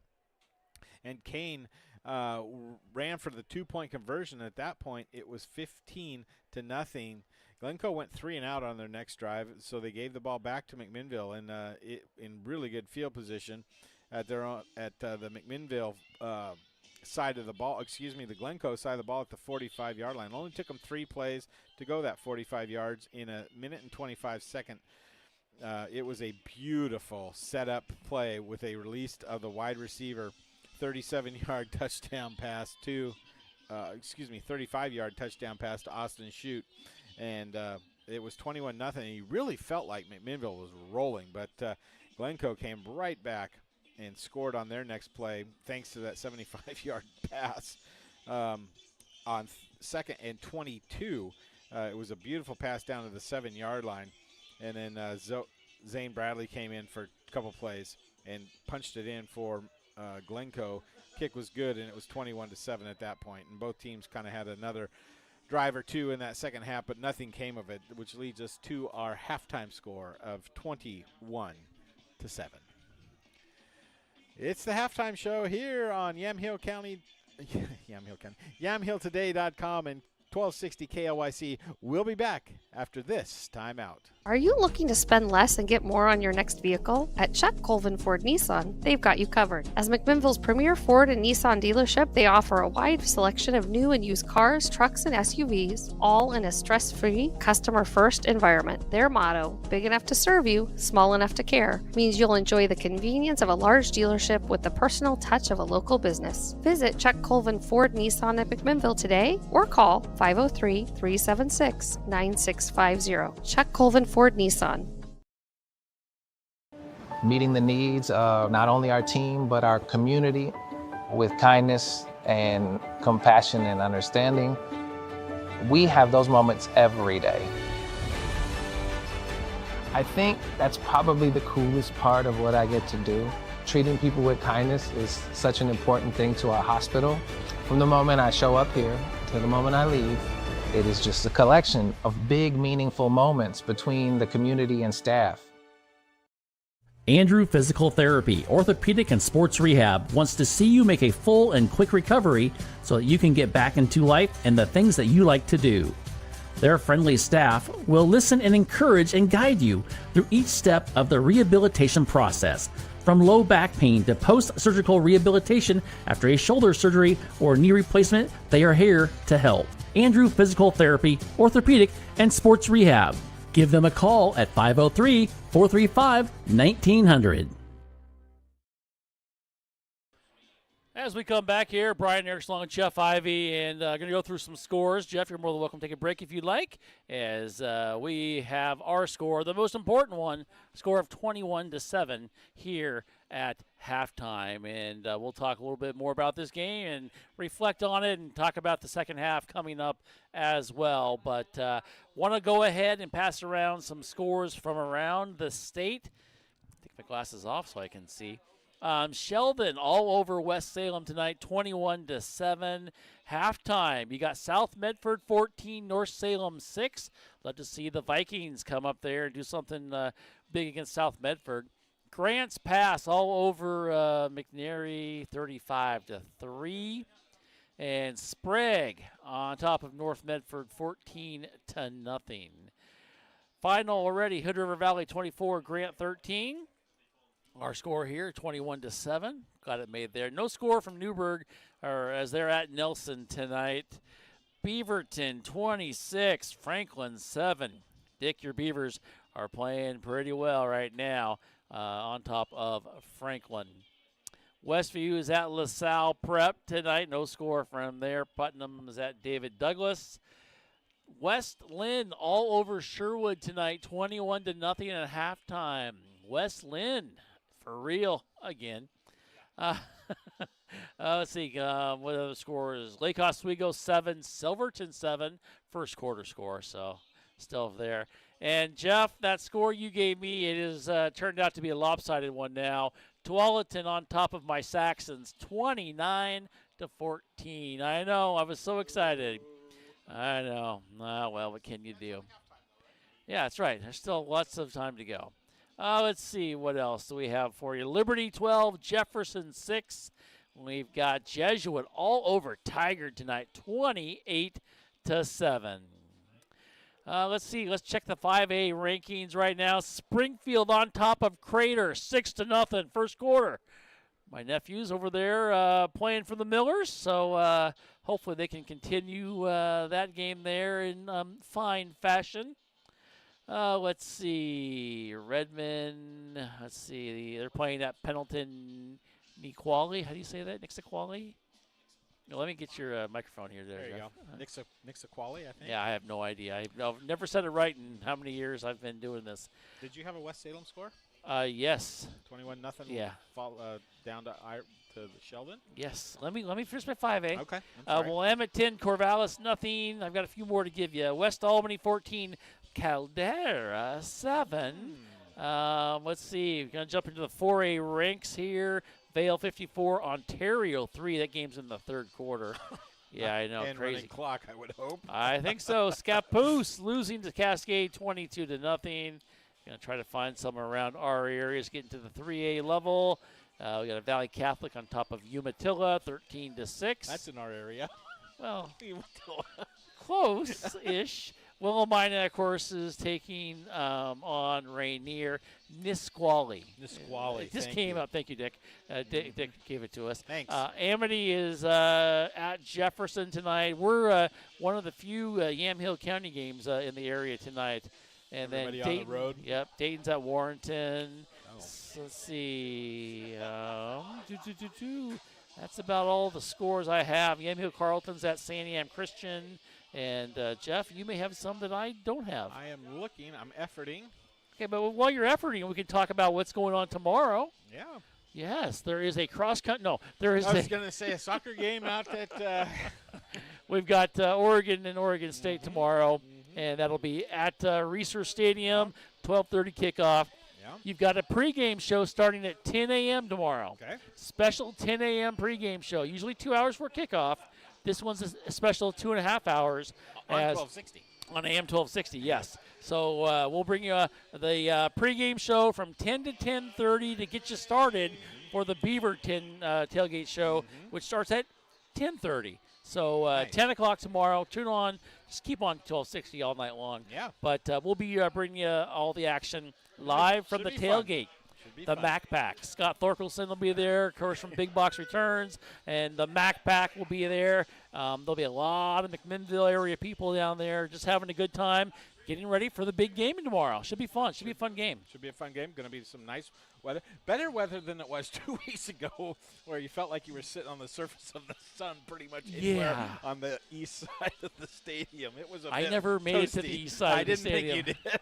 I went straight down to Beaver Street, stood there on the table, and had shade all game, and still was hot. Word on the street was they sold standing room tickets along there for this game.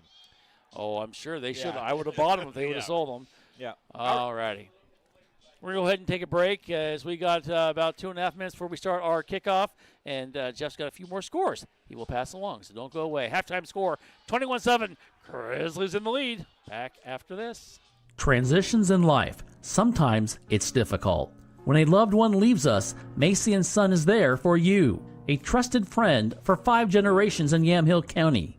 At that time, you have lots of questions and you need someone to walk with in every step of the way.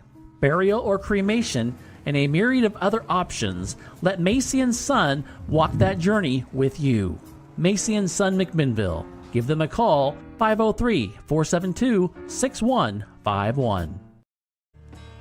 McMinnville Les Schwab is a proud sponsor of Grizzly football on Yamhill today.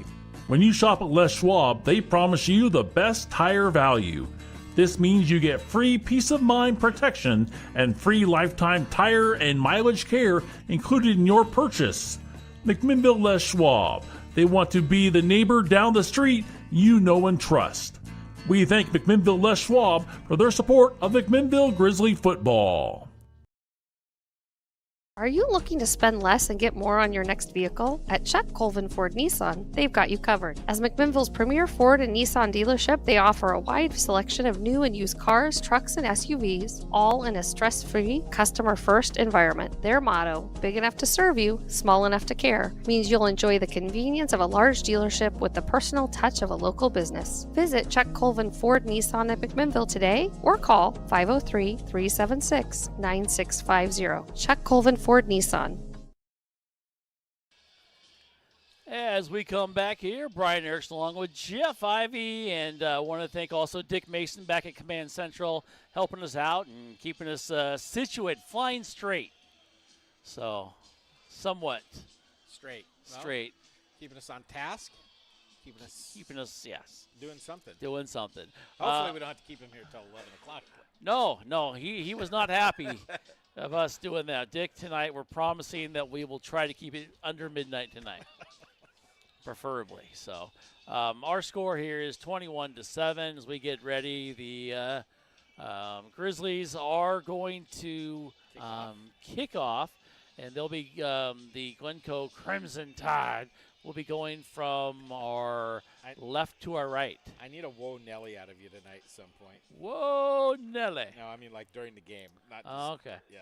All right. Now not everyone knows what that is. I know. A lot of people don't know who that is. Keith Jackson. If you don't know who Keith Jackson is, you should look up Keith Jackson on Google and do a little research. Yeah. And you'll get the YouTube videos of Keith Jackson doing games. And guaranteed you'll watch that game the entire game. He was fantastic. He was. So I couldn't even get a glimpse of Keith Jackson because he is impressive. Isn't the press box media booth named in his honor? Which Keith one? Jackson the media booth. Do you know which one? I do not know. Here we go. Uh-oh. Is going to be turned on the left side. Going to break one. Tackle across the 30, 35, 40. A nice return there to the 42-yard line there by the Crimson Tide. Whoa, Nelly. Whoa, Nelly is right. That was a great play. Good job, though, by McMinnville's contain man on the far side, Austin Schoof, as he kept him from breaking it to the outside and forced him inside where there was a little bit of help for the tackle, but really good field position to start this drive. This is the time I expect Norm and Dave to text us and say the Keith Jackson press box is located at Arizona State University. Oh, is it really? I don't know. They haven't done that yet. So, here we go. 11:51 to go, or was it Washington State? Here we go, right up the middle, and just kind of pulls forward. Nice run, and so a little spirited play coming out here in the first two plays for Glencoe. Do you think they had a little talking to there at the halftime? Oh, I'm sure Mr. Reynoso can get through those guys. So as they come up here, Jeff, this is exactly what Glencoe needs to do right now. Well, you see him run even a little more urgency coming up to the ball there, Brian. As they do come up here, and here is the pitch on the far side. Henninger, he's going to kind of sputter step his own way, kind of trip, but I don't think he was trying to fake the guy out or what, but he goes forward. He's going to be short of a first down by still a couple yards as he gets to midfield. Really nice play there. I believe that was by Carnahan on the far side from a linebacker position to come up and just take on some players. As we got an official down here. I'm not quite sure why he's stopping the clock. As they are going to something. Talk about something. They're going to talk and reset the time, it looks like. As we come back up here. They're about 11:09 on the clock here. As we get ready to go. As, I believe it's Wazoo, Jeff. The Wazoo has the press box named after Keith Jackson, if I have to remember. Trying to figure it out. We'll look at it. We'll look at it during the commercial break. How often do people not admit they don't know? They don't know what's going on because they can look at Google, right? Yep. Handoff go right up the middle on the left side. Gets through, breaks down, gets the first down more as he gets to the 43-yard line. This is a different look here by Glencoe right now. They got some urgency going, don't they, Brian? They do. That touchdown that they scored gave him a chance. Gave him the feel like, we can do this. And right now they're doing a good job of moving the ball. They've gone about 20 yards here, but it's in the first minute of the second half. This would have taken them about 5 minutes in the first half, really. Literally. Their offense has changed. It's almost like they flipped a little switch here right now, but it's still early. Here's Henninger. He's going to go forward. He's going to follow his blockers forward, and he's going to get a nice little push there, about 4.5 yards, and a big pile of pellets, I guess. I don't know what do you call a group of pellets? Pile, probably. Yeah. I know where you're going with that. That was pretty good. Quick-witted Mr. Ivy. Here we go. 10-15 and counting. Oh, Jeff. Second down now in 6 from the 39-yard line. Now they slow it down a little bit, which is odd. It's kind of it's trying to keep you off balance a little bit. And it's working for me as they get it to Ryan. And Henninger gets it, and he's going to go forward, and he's going to get enough for a first down. I believe if he gets to the 33-yard line, they're going to signal, moving on down. I like what Mason Justice tried to do there, Brian. Come up and seal the inside and force the play inside. He was just blocked a little bit by a bigger guy coming around the corner, but he did a good job of forcing the play back inside when it seemed like it wanted to flow all the way outside. 9:34 and counting. Grizzly defense trying to slow down Glencoe, which has done pretty well in their first couple of plays here. As they're going to pitch it to Henninger. He's going to get the ball quite often. There you go. And he's going to try to find that hole, but it really isn't there. Good job. Good stand-up tackle there after a gain of about 2.5 yards. As they unpile the players on the field. Justice is going to get credit for the tackle there. Yeah, he did a good job, again, filling in up from his linebacker position, trying to come in and make a big hit to keep it to a 2-yard gain that time.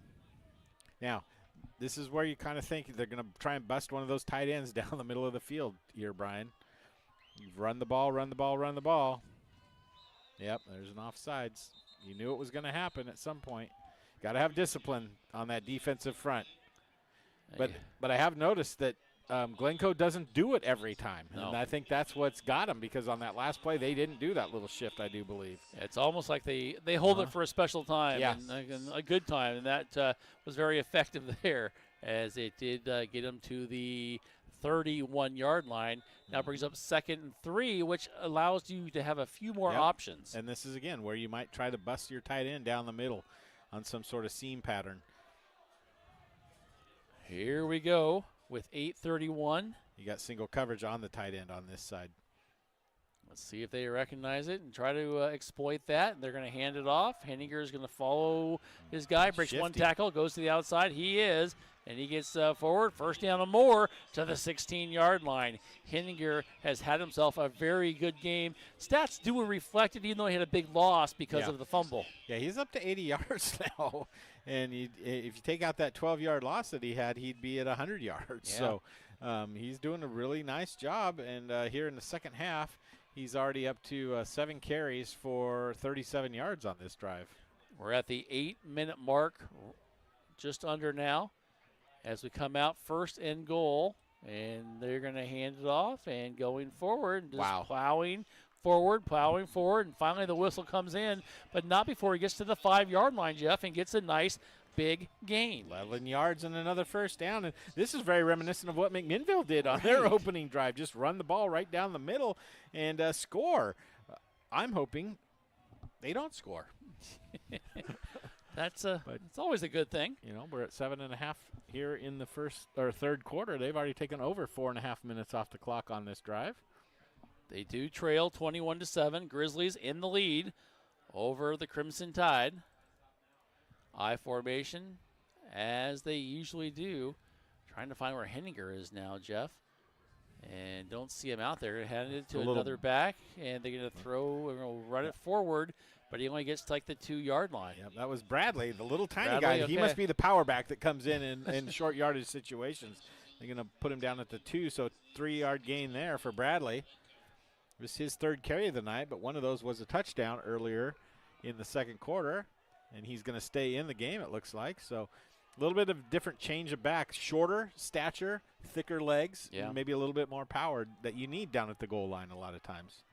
Here they go, I formation. Bradley will probably get the handoff here from Brian. He's going to get it, going to go around the left side, goes in the end zone, touchdown. Well, it was almost too easy, Jeff. Yeah. Very much exactly what they needed to do. Yes. And they did it. And they marched right down the field, Brian. They went 58 yards on that drive, taking just under 6 minutes.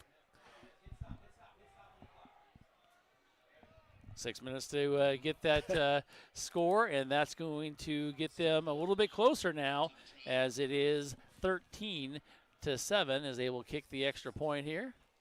The kick is up, and the kick is good. Wow, we got ourselves a ball game now. Yes, we do. We knew it would be interesting, and it is. Our score with 6:16 left to go in the third quarter. McMinnville still leads 21-14 as the Tide. They made it just a little bit closer here in the third quarter. Don't go away. We've got more action coming up here on YamHillToday.com and AM 1260 KLYC. I'm Mark Hartzell, and I shop at Big Box Returns for all my furniture. And I get my paddle boards. Big Box is 5-piece, brand new dining sets. Big Box is 800 count sheets. Holy cow, that's a lot of count. Big Box is sheepskin rugs. We're open every Saturday and Sunday, 9 to 5. We are located right across the street from the Yamhill County Fairgrounds. Come on down. If you are looking for a financial advisor located here in McMinnville, Bethany A. Blinn has you covered. She has a holistic approach and understands what is most important to you, using an established process to build personalized strategies and partnering with you throughout your life to help keep you on track. Her investment philosophy is a long-term approach with an emphasis on quality, durability, historical context, and common sense. Give Bethany at Edward Jones a call at 503-472-0555.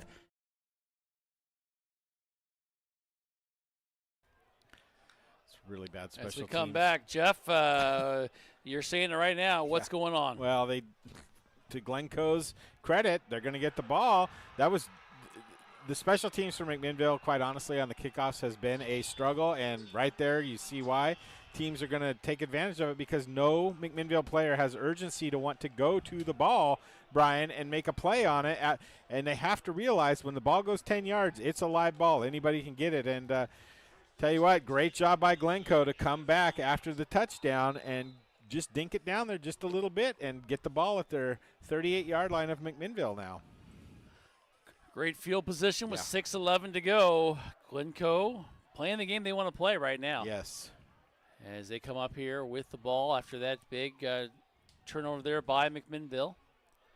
Henninger got dotting the I. He's going to go, even though they may have gone misdirection there. But Henninger goes forward, and the Grizzlies, Jeff, cannot stop him right now. Nope.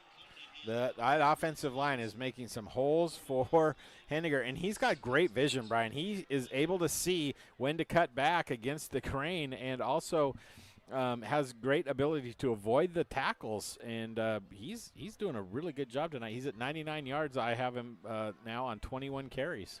Also give credit to his offensive line, too, because they are opening some holes for him. Well, and look at their offensive line. There's very little gaps between their feet, so they're in a tight offensive line formation.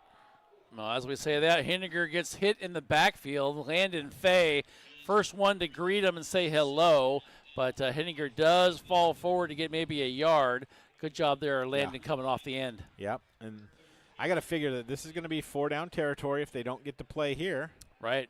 But Henniger goes off, and they bring in the little Zane Bradley guy, the pinball, as I like to call him, because he gets those tough inside yards. And he is in the backfield, and now it really is a defensive lineman. You're trying to guess which hole he's going to go after. Yeah. Here we go. 4:55 to go. 3rd and 1, a long one. As here they hand it off to Bradley. He's going to be stood up. He's going to go forward, and Landon Fay had his jersey and was pulling it back, but he could not get it, and he just gets that first down. Good, strong run there. I think those are those big legs that you see on him, that little body stature and the big legs, man, to drive forward down to the 26-yard line. So 3 yards, not huge yards, but good enough for a first down to keep the drive going.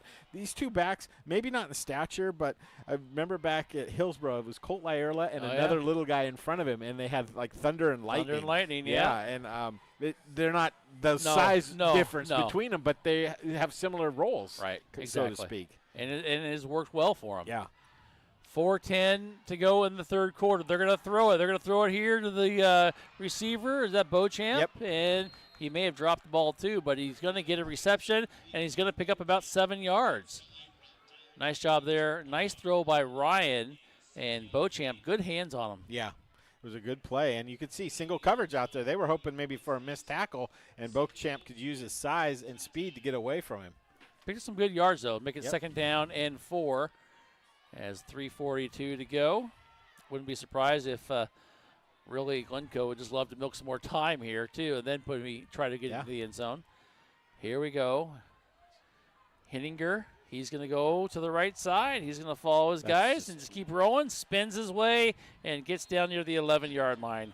Henniger, Jeff, has impressed me a lot, especially in the second half. Yeah, he's just said, you know what, let's ride me. That's his 11th carry already in the third quarter, Brian. Not the half. I mean, it is the half, but the third quarter. And that's another first down. That is their 6th first down of the third quarter. Wow. Having their ways. They had time of possession big time this half, huh? Well, yeah, all of it. Here they go. The pitch to the far side. Going to go on the left side now. Breaking through, and he's going to run into the end zone. I believe he has it, and he does.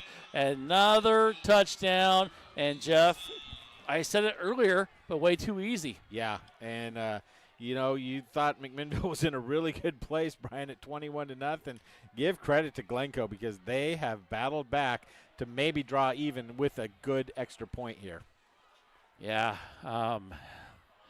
they will kick the extra point here and try to tie it with 2:48 to go. Here's the snap. It is good. The kick is high enough, and the kick is good enough. The kick there by Matthew is that Sawfeld? Yes, it is. Sawfeld with the extra point. And, Jeff, if you're McMinnville, you're kind of going, what happened at halftime? Because this wasn't the game we really saw in the first half. Well, Ian Reynoso had to give a little bit of his mind to his team, and they've come out and responded very well, Brian. So let's see what McMinnville can do now adversely now that they've given up 3 straight scores. Yeah, and then now defensively, a team that McMinnville looked really good at some points. And then you said 3 straight scores speaks volumes. It does, especially when it really seemed like McMinnville had total control of the ball game. Yeah. Well, as we come out here, back to receive for McMinnville will be Elias Fanati. And get my glasses fixed, Jeff. Fogging up on me. Fanati's back there to receive as we'll bring the camera back into view. Here is the kick, and it's going to be another squib kick. Yeah, see, why are we running away from the ball? Need to get to it. It goes out of bounds at the 20-yard line. Yeah. And, that's something that they have used effectively, and they know they can do that. They did that last year, if I remember right, too. And you know what? Other teams are going to see that and do very similar things until somebody has the wherewithal to come up and make a strong play on the football. We're tied at 21 with 2:47 left to go here in the third quarter. Grizzlies and the Crimson Tide. We got ourselves a great ball game here. Glad to have you here at AM 1260 KLYC. Also on YamHillToday.com. This is a big time for some sort of response from McMinnville, Brian. Yeah, it really is. And they need to run the ball. They need to establish the ground game. A lot of these guys on both teams are playing both ways. Yes, they are. That is playing part of the reason, I think, right now for the tiredness, maybe, of the defensive line. I 100% agree with that statement. Well, here we go. As I said, 2:47 to go. Sullivan shotgun formation. We've got flags or timeout. Yep. Tomlin is not in a good place right now, Brian. They're going to take their first timeout here of the second half. All righty, they are taking the timeout. We will go ahead and keep it right here. And I think we've got all our spots played. So, Ryan, you remember at halftime, McMinnville had a yardage advantage of 235 to 134 total yardage. It's pretty much even now, 235 to 223. So Glencoe on their two drives is basically caught up to McMinnville, and they have 10 first downs now to McMinnville's 9. McMinnville led at the half 9-4 in first down. So some big changes because of those two drives Glencoe had right out the gate tonight in the second half. Wow, it's kind of mind-boggling, really, Jeff. And I think the other thing you said, too, we talked about is 3 straight possessions for Glencoe. They've scored. Yep. And you can't – that's defeating. I mean, McMinnville scored 3 straight possessions, too. Yeah. But Glencoe really responded well. Here we go. Sullivan's going to hand off to Donahue in the backfield. He's going to plow his way forward. He's going to get some yardage, and he's going to get about 6 yards. Nice job. Both teams want to try to establish this ground game. Well, with their big backs, that's 107 yards for Donahue on the night on 16 carries. If it's working. Yeah, why not? Why not? It is cooling down a little. We're at 64 degrees now. It's very comfortable in the press box. I turned off the fan, by the way, so for the first time all year. As we come up with 2:17 and counting. Flag is not moving whatsoever. No, it's nice. Gotta love that. Here we go. Hand off Donahue. No, Sullivan's going to keep it. He's going to go on the left side. He's going to get hit, and he gets down near the first down marker at the 45-yard line. And it's going to be a first down with 2 minutes to go here in the third quarter. Glad he pulled that ball because Riley Donahue was hit and stuffed at the line of scrimmage. Yes, he was. I think both teams just going to happy to keep it going, keep the clock going, and maybe hope to have the ball last. Whoever has the ball last may win the almost football happened game. last week as well. Yep. As they almost kicked a field goal to do it. Here we go, 1:33 and counting. Shotgun formation for Sullivan. Sullivan's going to throw the ball, and he's going to look. He's going to double pump. He's going to jump out of the far side. He's going to keep it. He's going to go forward, and he's going to get hit, but not before he just lunged for a yard. Nothing there. This offensive line, Jeff, struggling to give him some time right now. It is. Initially, there was a wide receiver here on the near side. I believe that was Caleb Long. He had done a little 10-yard and in, and I think had Caleb had enough time to see him, he might have been able to get it to him, but he was flushed pretty quickly out of that pocket. Under a minute to go here in the third now. We are tied at 21. Glad to have you here on this beautiful night. Beautiful night for high school football. Shotgun formation, as we say. Pitch here, and it's going to go to Donahue. He's going to cut it up. He's going to go across midfield. He's going to be hit, and a nice run for a first down as he gets to the 43-yard line. It's exactly what they needed there, Jeff. They need to spread it out and just make it so they can follow a blocker or two, and Donahue does a really good job of doing that. Really impressed with the wide receiver here on the near side, Brian, the way he was blocking, keeping the defender on the outside of the numbers so that there was a lane there for Donahue to cut up inside and get those 11 yards in the first down. Very, very good possession right now. and they need to put some points on the board as we are tied. Yeah. It's those little things that wide receivers do that really can be helpful to a running back, too. Donahue's going to get really 2 yards and then pushed forward or pushed backwards. Really not much there. I'm impressed by the way this Glencoe defensive line has really played in the second half. As we have the end of the quarter, and we are tied here at 21. And this is a good one, folks. Don't go away. We've got more action coming up here on YamhillToday.com and AM 1260 KLYC. Andrew Physical Therapy, Orthopedic and Sports Rehab wants to see you make a full and quick recovery so that you can get back into life and the things that you like to do. Their friendly staff will listen and encourage and guide you through each step of the rehabilitation process. From low back pain to post-surgical rehabilitation after a shoulder surgery or knee replacement, they are here to help. Andrew Physical Therapy, Orthopedic and Sports Rehab. Give them a call at 503-435-1900. Are you looking to spend less and get more on your next vehicle? At Chuck Colvin Ford Nissan, they've got you covered. As McMinnville's premier Ford and Nissan dealership, they offer a wide selection of new and used cars, trucks, and SUVs, all in a stress-free, customer-first environment. Their motto, big enough to serve you, small enough to care, means you'll enjoy the convenience of a large dealership with the personal touch of a local business. Visit Chuck Colvin Ford Nissan at McMinnville today or call 503-376-9650. Chuck Colvin Ford Nissan. Welcome back to action. Welcome back to the fourth quarter as we get ready to go. Grizzlies and the Tide are tied. Here's the pitch. Going to go here on the near side. Donahue gets it, breaks one tackle. Second tackle, he's hit out of bounds near the 27-yard line. And a nice job there by the Grizzlies. And, Jeff, they came out and used Donahue's speed right there. That was a great job again by Kane, drawing in the defensive end. There were a couple, to be fair, a couple of Glencoe defenders, but the speed and the power of Donahue able to get him a nice first down to the 26, a gain of 15 on that run, and that's great news for McMinnville. We've seen the option a lot here. Is this the best the option's looked in a long time, though? I think so, to be quite honest with you. I think so, too. Here we go. Grizzlies come up there now, 1st and 10. Only one negative yard or negative play rushing the ball tonight, Brian, and that was on a pitch. Yeah. That's pretty impressive, actually. Ooh. High snap, though, and Kane's going to get it. He's going to run to the outside himself, going to go to the outside, try to break a tackle. He does, gets the first down or more, and he's hit as he gets to the 10-yard line.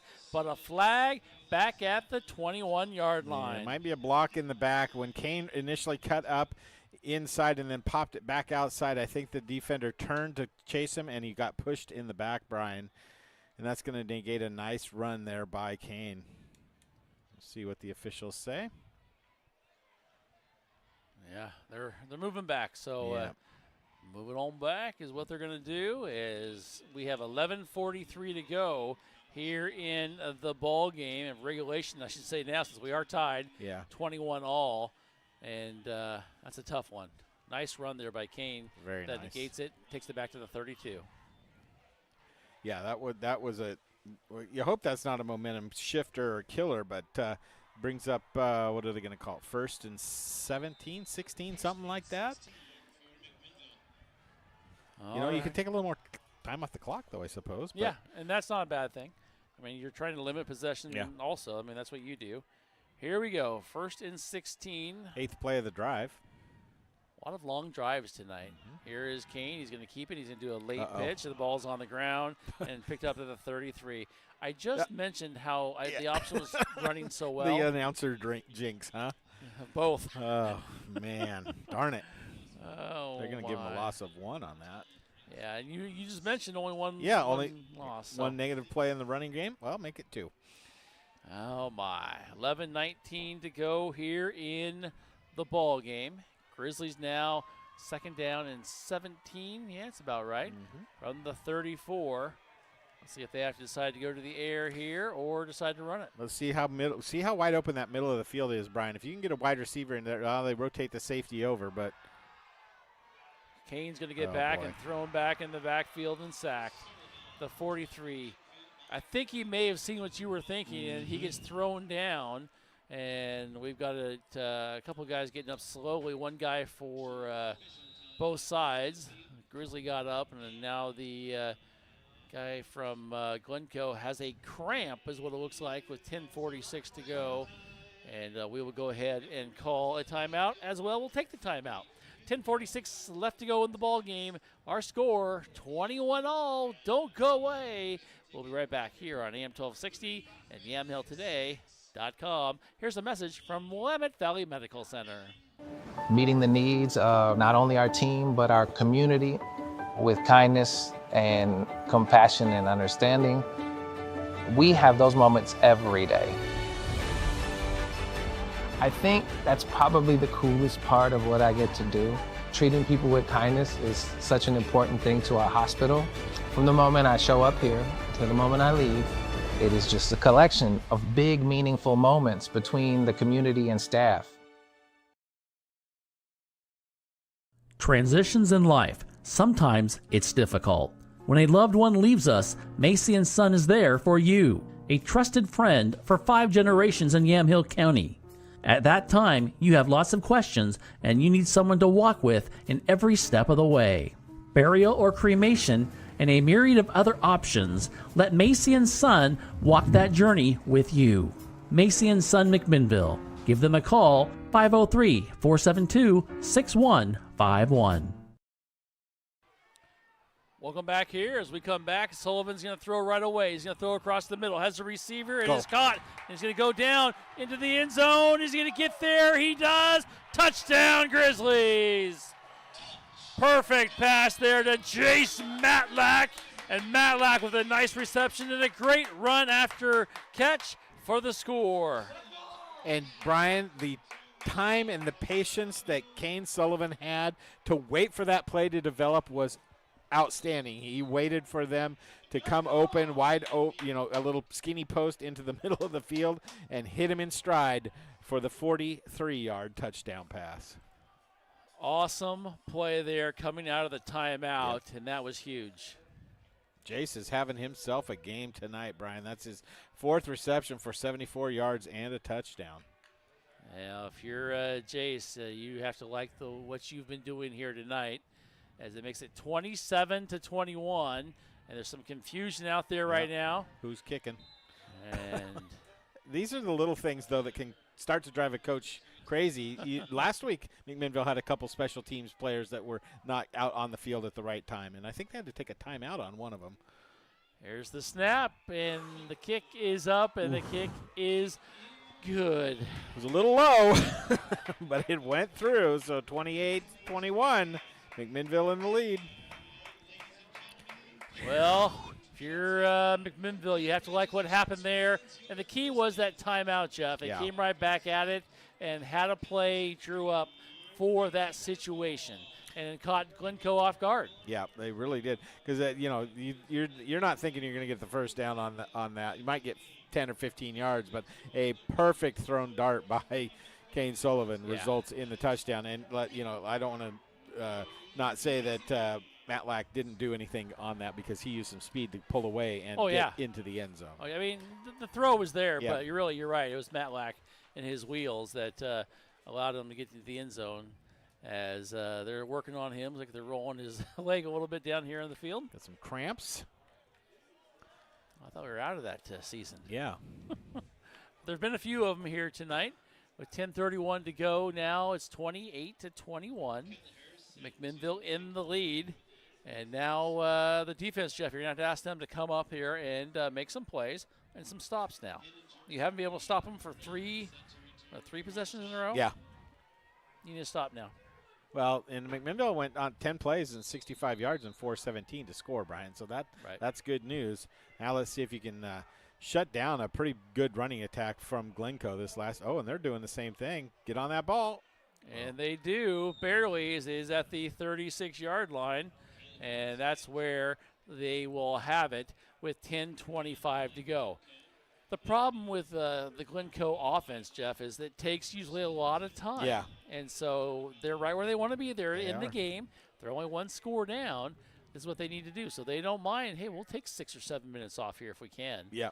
and or maybe even less. But Henniger has had a great game too, Brian. 24 carries, 120 yards, 1 touchdown tonight. So it's not like he's been a slouch on the other side of the ball. No, he has had himself a great game. And I don't see it changing unless McMinnville can make some different changes. That looked like a false start there.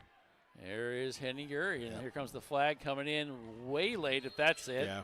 As he gets to the almost 42-yard line. I think we might have a hold or a block in the back right on the edge against the offensive side of the ball. So that's going to be their first penalty tonight. They knock on wood. It's been a pretty unpenalized game for them, hasn't it? Yeah. And they get their first one. You know, and if you're a team like Glencoe, Jeff, that's going to be who you are. Is you're going to be, very much not get those penalties. Right. And, because it's going to hurt you. And your offense isn't built for big plays. They are not. Their biggest play tonight has been, well, other than the 75-yard touchdown pass. Let's take that one out. But their longest play tonight has been 12 yards. And that was in the first half. Henniger's run, right? Yep. Here we go. 10-10 and counting. As they're taking their time. Brian under center. Henniger, the lone back in the backfield. And they're going to get it to Henniger barely, and I believe somebody was there. I couldn't see who it was, but they were there immediately and threw Henniger back almost even for a loss. And we got a flag here on the near side. It's either going to be offsides or illegal procedure. Coming in there and getting that tackle is Kellner, and we'll see what they decide, but he was there immediately.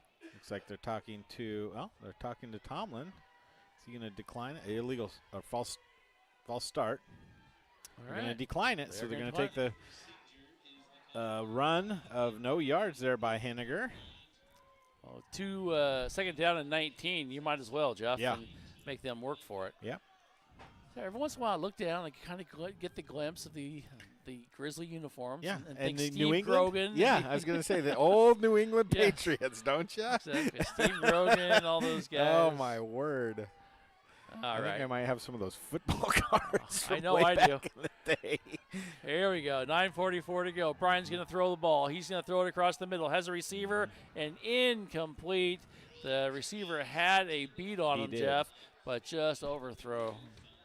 And that was similar to that touchdown or the 75-yard play earlier, Brian. A little run it down and cut it into the middle of the field. Try and run past the defensive back there. But I believe back there for McMinnville was Elias Fanati, and he did a good job of just staying in contact. Right.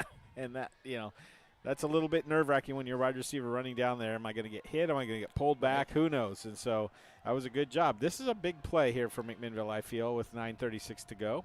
Well, third down and 19 for Glencoe. They're going to have to go to the air. They do, and they get it to their receiver here. He does catch it after a little bit of a balancing act, and out of bounds at the 37-yard line. And it's going to pick up about 11 yards or so. Yep. Still going to be short by about 8 because it was third and 19. Now what do you do here if you're Coach Reynoso? That was Zev Reynolds, by the way, on the reception. The big tight end, we talked about them. Looks like they're going to punt. Yeah, I think you punt, and hope that your defense can come up and make a big play here. Or is this, I was going to say, McMinnville might want to play safe here a little bit. Under 9 minutes to go. And I think that's a huge defensive stop there for them. And I think you're right as they come on here now and they get the punt off, and it's going to be dropped on the ground, but they are going to come up with it. The ball was at the 35. And unfortunately dropped it, and it could have been disastrous, really. But they got lucky, and now they're going to ask their defense, Glencoe, to make a stop here. McMinnville offense, let's get it going. Let's see Kane Sullivan do it again. Let's see them air it out a little bit, I think, now. Take some time off the clock is going to be the real key here, Brian, because you are doing a good job, answering after those 3 straight touchdowns for Glencoe. You came back and had a good drive there. With an 8:45, you could take 4 or 5 minutes off and get some points up on the board and really make it hard for Glencoe to come back. Yeah, you would love to do that. Even a field goal would make it a little bit difficult for them as they hand it off. Donahue, he's going to go forward and just power his way up the middle, and he picks up 4 or 5 yards here, and Donahue is going to be the key, I think, here in this finish off this game. He's been the key all game, really. Yep. Key last week as well. And just get him the ball. Just feed him, and he thrives. And the more he gets the ball, it seems the better he does. Yep. 21 carries, 139 yards, and a touchdown. Not a bad night. That's not a bad night. No. That's not a bad couple of games for some people, I would. It's not a bad season. Yeah. I could use him on a fantasy team. I was going to say maybe Tua. Sorry, Jason. Here we go. Donahue's going to get it, and nothing there. Good job there defensively there by the Crimson Tide. And Zane Bradley, one of the guys in there to make the tackle for Glencoe, and being helped by Beauchamp, I believe, also. Yep, there was a whole host of guys in there. And I hope he's okay there, Brian Donahue. I hope he's a little slow to get up, but maybe he's just taking a breather. Yeah, taking some time. He's slapping his offensive lineman's head, so everything's good. He has had himself a game. He is, how many carries now? 22, 23? 22 for 139. Not bad. He's going to be a little sore probably tomorrow. Yeah, that's okay, though. If you win, that's a good sore. Oh, yeah. It's a big play here. 3rd down and 5 with 7:23 to go. Here we go, and Donahue's going to get it. No, they're going to throw it flag up, and they're going to throw it here to the receiver. It is caught at the 48-yard line. It is going to be a first down mark, but they're going to bring it on back probably, Jeff, with the flag. Yeah, that's going to be the wide receiver who was in motion. Started upfield too early, Brian. He's got to hang on there. Seahaver got to keep going lateral to the line of scrimmage. Can't cut up early, and that brings up going to back him up. Going to bring up 3rd and 10. In Canada, you can do it. Yeah, that is true. And arena football. I was just going to say. Yeah, but this is American football, and we don't do that here. And that, penalties. 4th one of the game now. Inopportune time for that penalty because you had the first down. And, yes, go ahead. No, I just want to say also tomorrow, we remind you, 10 o'clock, we've got the pregame show. Yep. The pregame to the pregame show on AM 1260 KLYC. Tune in tomorrow, 10 o'clock. We will bring you all the action, the tailgate show. Little pre-tailgating, little breakfast in the morning, and you can hear it all on AM 1260 KLYC. As here is Sullivan, he's going to keep it. He's going to go right, going to go left, going to go right again, and he's going to get hit. And he gets to the 40-yard line. And Jeff, you saw a flag back in the 30. I see it now. Yeah, I think they're going to decline it too. It's probably going to be a hold in the backfield. As Kane was scrambling, that looked like to me it might have been a design quarterback draw type of play there. They got a holding, and they're gonna decline it. Oh, they're gonna accept that penalty. Kind of interesting. Gives them a little bit more more time, I guess, to maybe go off, but gives them more of a. Remember on the last drive, it was 3rd and 18. Yeah. What'd they do? Scored a touchdown. Big time. So. We're at 6:59 to go, and I'm thinking that maybe Coach Reynoso was thinking, we'll try to maybe stop them, take some more time off the clock. We have a score of 28-21 in favor of the Grizzlies, and the Grizzlies are trying to take some more time off. Not only that, they want to add to this lead, of course. Yeah. They are only up by 7. I do like that accepting the penalty, actually, because you got 10 yards, and McMinnville's punting game has honestly struggled. Yeah. So if you hold them here, there again. I'm surprised they didn't throw the. Oh, nice play. It is going to be a pass in the middle of the field. It is caught, gets near the first down marker, gets to the 44-yard line. Wow. And it's going to be 4th and 1 What do now. you do here, Brian? That was to Cade Foster, a nice play right over the middle, and I think McMinnville's going to go for it. Well, why now? 4th and 1, and you're only up by 7 as we have 6:10 to go. It's a big play here. And they have the for the markers. Yeah. They made it to 1st down. It says 4th now. It was at 1st. It was. They had to change that. Here we go. 4th and 1. Grizzlies going for it, and they're going for it in their own field, their own 44-yard line. Need to get past the 45. And it's going to be Sullivan. He's going to get it. He spins, first down and more, and he's going to get a first down, and that's exactly what they needed. Dare I say that was the play of the game so far? I think so. With only a 7-point lead in fourth down, you are going to be very, very correct on that. As it is top of the hour, it is our score is 28-21. Grizzlies in the lead, and it is live coverage here on yamhilltoday.com and also on AM 1260 on KLYC McMinnville. A little loud in the press box. Yeah, I was going to say, and look at the way McMinnville is now starting to bleed the clock, Brian. Yep. High snap there. Donahue's going to get it right up the middle, go on the left side, goes forward, gets forward progress, gets 8 yards, and he's going to keep that clock moving. And that's exactly it, Jeff. I think you said it, bleed the clock. Yeah, did that conversion on the fourth down kind of break the back of Glencoe? We'll see. I mean, it's still a lot of time left, 4:45 and counting. But McMinnville probably is not going to throw a pass. It does make me a little nervous, though. A couple times here in the last 4 or 5 plays, the snap has been high. You don't want to get something going there that's bad news. No, you don't. It's tough because you're late in the game. Lots of stuff going on. Here we go. Sullivan, shotgun formation. As we say all the time. There you go. There goes Donahue. Breaks the tackle. Second tackle. Still on his feet. Goes through. Gets inside the 25-yard line. Donahue with a huge run. And he comes up. And he has had himself another big, big game. 20 yards on that play. Brian puts him up to 167 on 24 carries. And like I say, if you can break through those linebackers, there's not a lot of people in the middle of the field for Glencoe as they keep their safety split wide. We're now to 3:53 and counting here to go in the fourth quarter.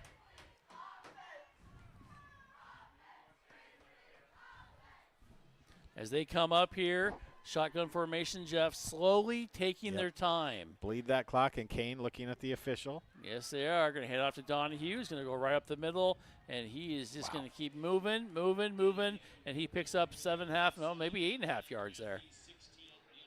Wow. That's what you want to do. This has been a good job by the Grizzly offensive line where they struggled for about 3 possessions to start off the second half. Yes, they picked it back up. Yes, they did, Brian. They picked their team up and have really done a good job on this drive. They've bled off over 5 minutes, almost coming up on 6 minutes of the quarter here on this drive alone, which started at their own 35-yard line, now down to the 16 of Glencoe.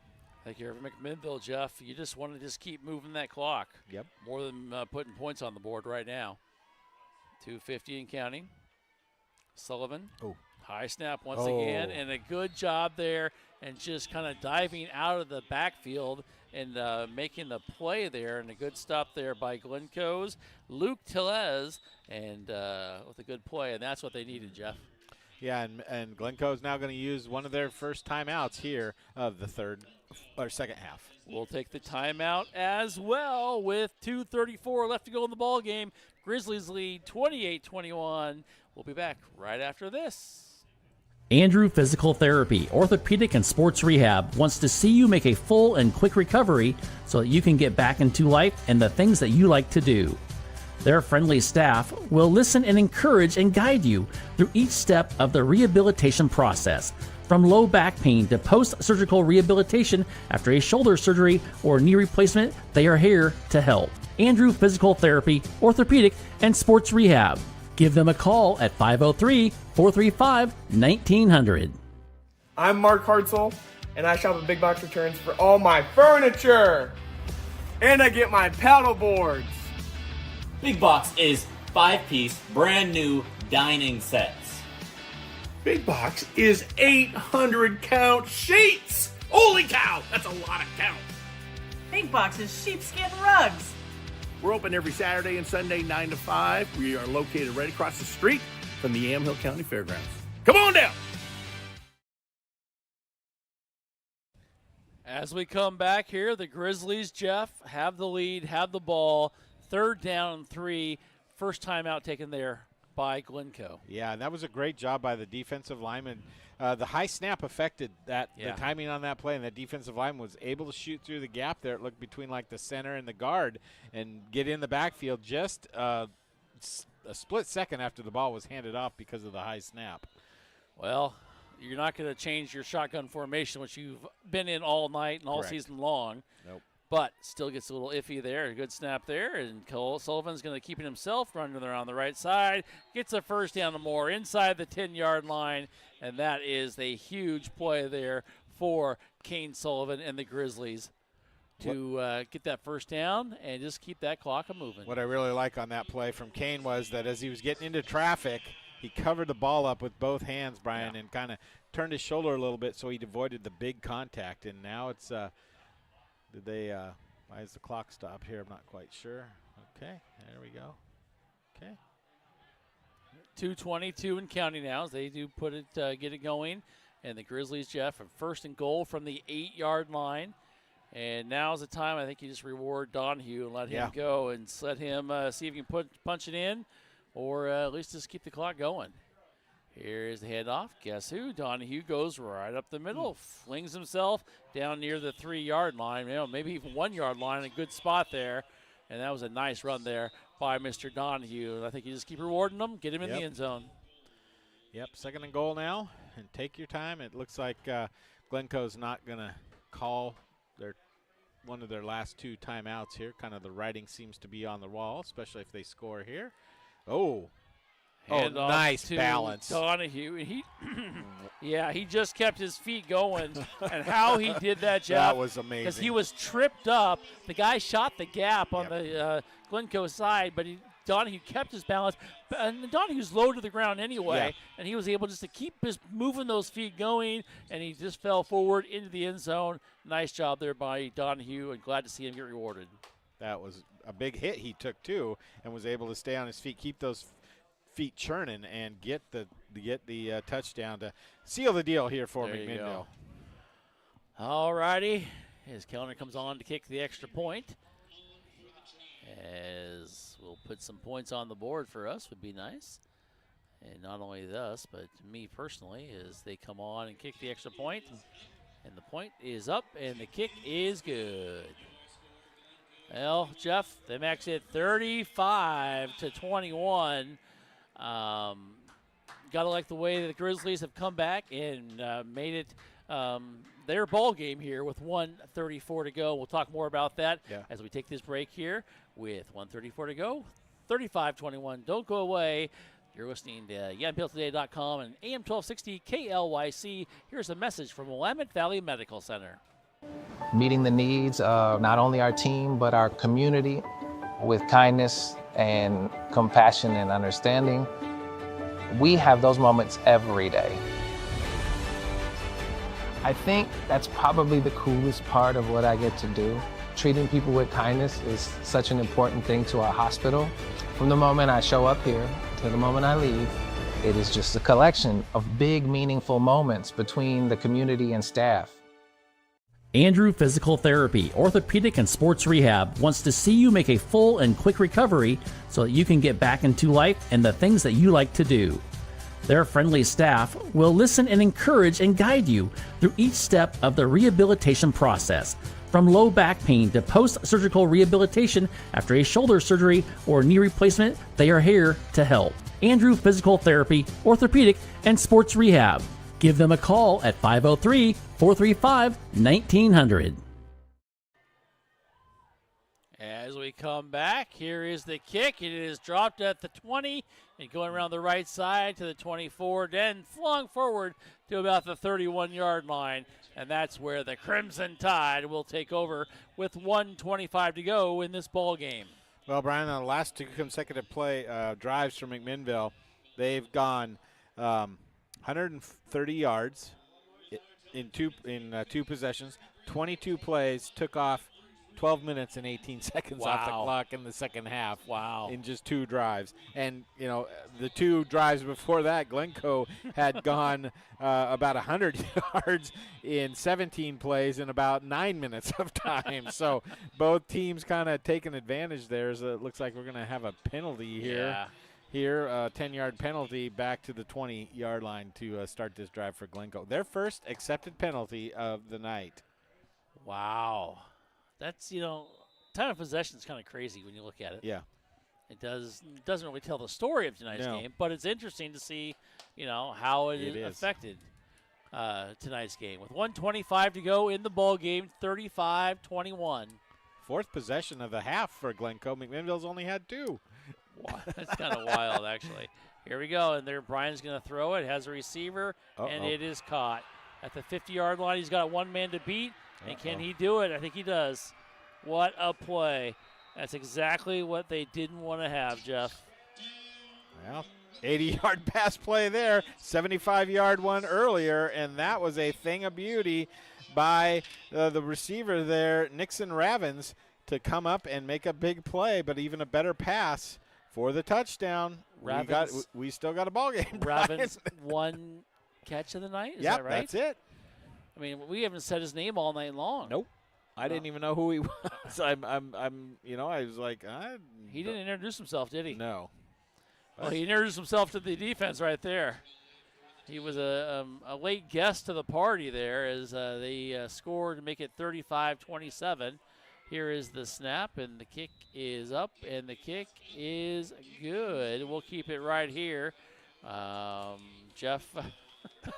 Got to get the onside kick. And to be quite honest, kicking game has been a thing of question for McMinnville. It has. But you look at it, too. You've seen the squib kick all night long. Yeah.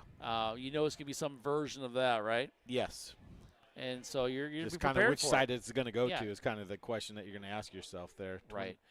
So they went that play took 23 seconds off the clock. They went 80 yards in one play, Brian. Kind of ruins the time of possession for them, doesn't it? Yes. Yes, it does. But more importantly, it brought them nearly even. Well, I shouldn't say nearly even, but McMinnville had 131 yards of total offense in the fourth quarter so far. And there's 80 for Glencoe. Wow. Yeah, it's crazy. All righty, here we go as they will attempt some sort of Did they have to declare this? No, not in the only NFL. Well, they are behind. In the NFL, you do. I know. Here, not yet. We'll probably have it next year. Sawfeld is on to kick. Where that kick's going to go, we'll see. It's going to be an onside kick, and it's going to go behind. Nope. It's not even going to make it, is it? Nope. And it's going to go. Touch it. Get away from 40. That's why really bad coaching. Is horrible. Why pick it up at the 42? You just leave it there. It's just going to take time off the clock. It's going to go, and you could have lost it there. Well, Grizzlies fortunately will get it, and unfortunately. It could have been worse. It could have been worse. They do have the ball now with 1:03 to go, with only 2 timeouts left for Glencoe, and pretty much just going to run the ball forward, I think, and maybe kneel on it if nothing else. Victory formation, because you don't want to have the big snap, Jeff. You want to just get the ball and don't have the high snap. Just take it down. You're only up by 1 score. They have, but they're going to do it. They're going to do 2 it. timeouts here, though. Yeah, but I think you make them take the timeout. Of course you do, but there's a chance they could get the ball back, and we've seen they can quick score. Here we go. Direct snap, a little hard right at the middle, and Donahue gets it. He runs forward to the 35-yard line.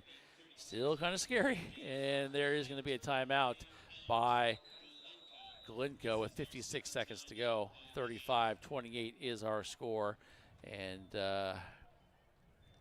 well, Jeff, gets down to the nitty-gritty, doesn't it? Just when you think it's all fun and games. Somebody loses an eye, then it's not. No, that's a joke. But, you're going to your go-to back here, Brian. He's got a chance for a 200-yard game. He's at 186 yards. Bust another 14-yard run, and he's at a 200-yard back in just the second game of the year, his second game as a starter. Right. That's doing pretty good, and over 100 yards last week. So he's been the workhorse tonight. He's carried the ball 29 times. Wow. It's impressive. Yes, it is. Him and Henninger, they have been the workhorses for both sides. Both teams. Yeah. Really they're going to feel it tomorrow, aren't they? They really are, both of them.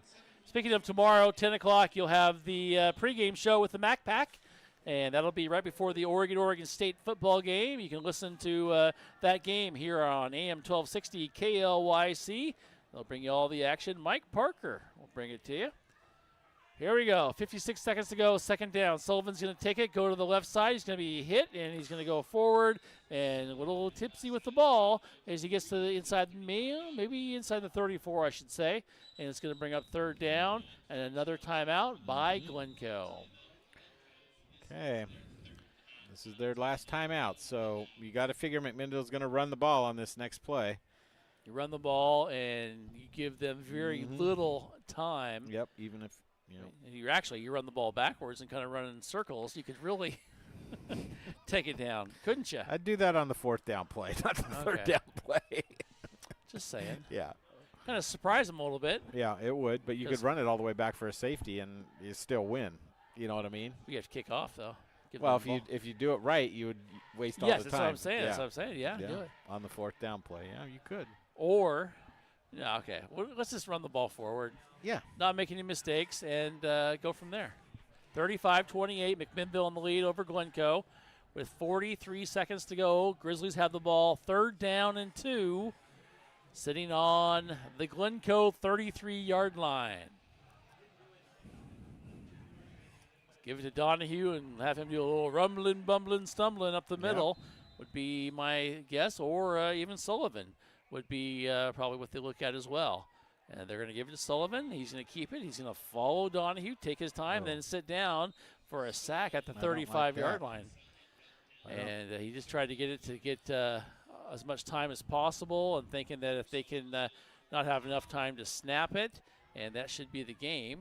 And they're thinking that should be the game right here because they don't have enough time, and that will be the ball game here, it looks like, as the Grizzlies will come out victorious here tonight, Jeff, by a score of 35 to 28.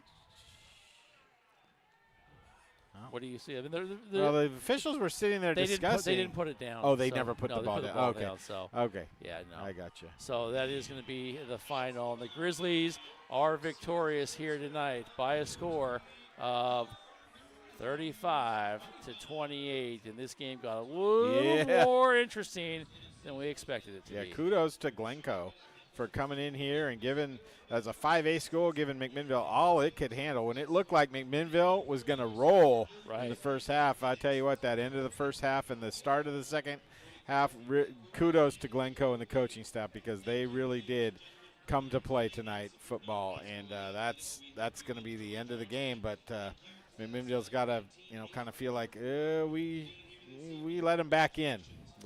When we were dominating, so they did. However, Jeff, they got what they needed. Yep, a W, and that's going to be the key. And if you're McMinnville, you got to be happy. Yep. You're now 2-0, sitting on the season, and now you're going to look at the rest of your season. We'll talk about that. You got West Salem coming up next week in the game at West Salem. Yep. That will bring you all the action. So and they're getting shellacked tonight. Yeah. by Sheldon. So, you can't get to 3-0 unless you're 2-0, right? Oh, look at that. Look at that. Oh, yes. Jeff and his thoughts. All right, final score, Grizzlies win by a score of 35 to 28. And that's exactly what they needed here, Jeff, to hold their hand at home. Now they go on the road against West Salem. We'll talk about that, and we'll bring you more analysis and talk about the game next week and all that fun stuff coming up here on YamhillToday.com. Don't go away. We'll be right back with the postgame show. I'm Mark Hartzell, and I shop at Big Box Returns for all my furniture. And I get my paddle boards. Big Box is 5-piece, brand new dining sets. Big Box is 800 count sheets. Holy cow, that's a lot of count. Big Box is sheepskin rugs. We're open every Saturday and Sunday 9 to 5. We are located right across the street from the Yamhill County Fairgrounds. Come on down. Are you looking to spend less and get more on your next vehicle? At Chuck Colvin Ford Nissan, they've got you covered. As McMinnville's premier Ford and Nissan dealership, they offer a wide selection of new and used cars, trucks, and SUVs, all in a stress-free, customer-first environment. Their motto, big enough to serve you, small enough to care, means you'll enjoy the convenience of a large dealership with the personal touch of a local business. Visit Chuck Colvin Ford Nissan at McMinnville today or call 503-376-9650. Chuck Colvin Ford Nissan. As we come back here, Brian Erickson along with Jeff Ivey. We are on the post-game show. Jeff, a win's a win, and a lot of good things from this ball game for the Grizzlies. Yeah, a lot of good things, Brian. Some things to definitely continue to work on. But the offense put up nearly 400 yards, Brian. I have them at 397 on the night. Wow. 263 on the ground, 134 in the air. So about a 2-to-1, ground to pound through the air. They did a good job.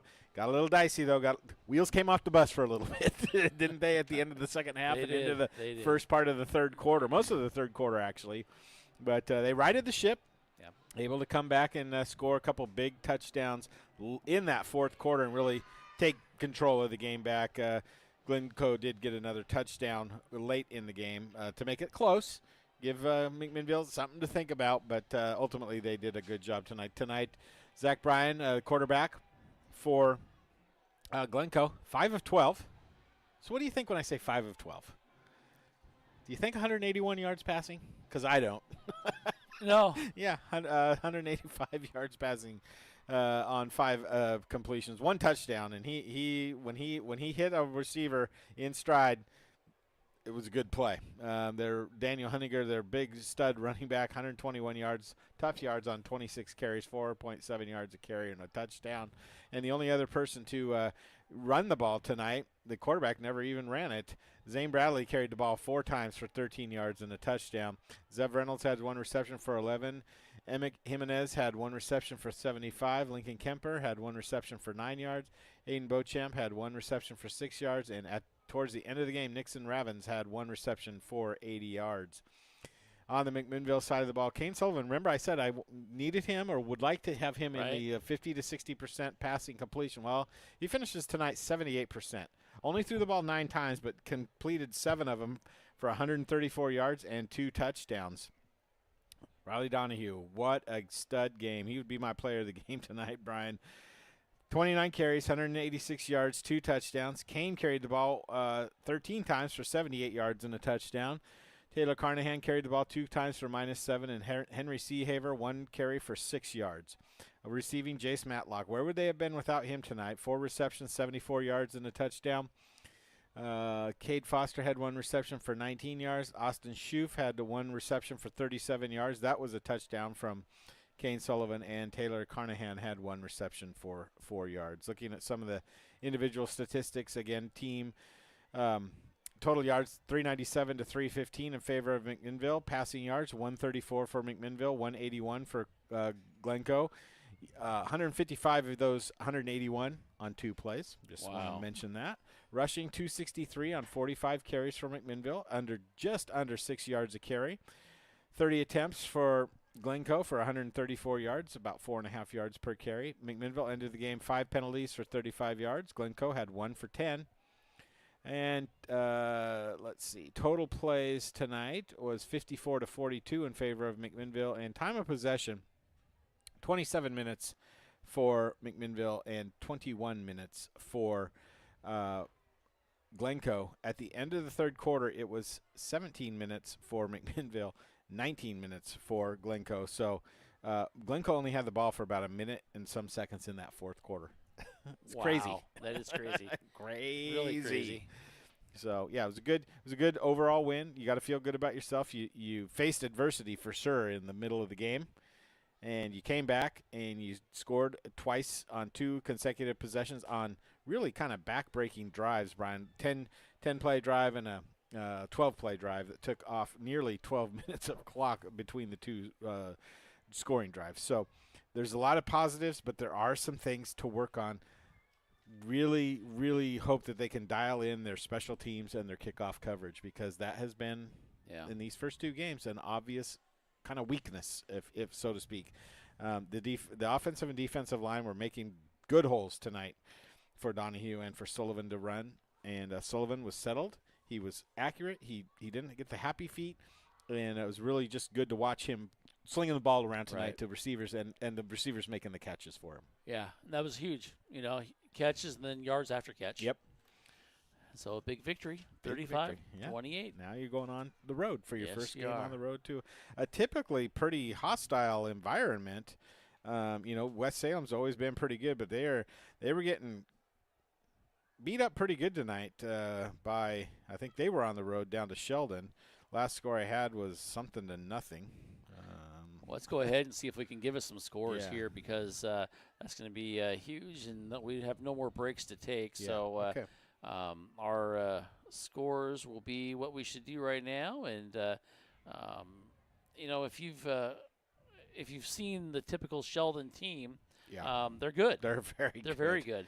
And so, as you said, was West Salem, and that's the game you'll see next week here on our yamhilltoday.com, and listen to us here on AM 1260 KLYC, and you'll see a good game.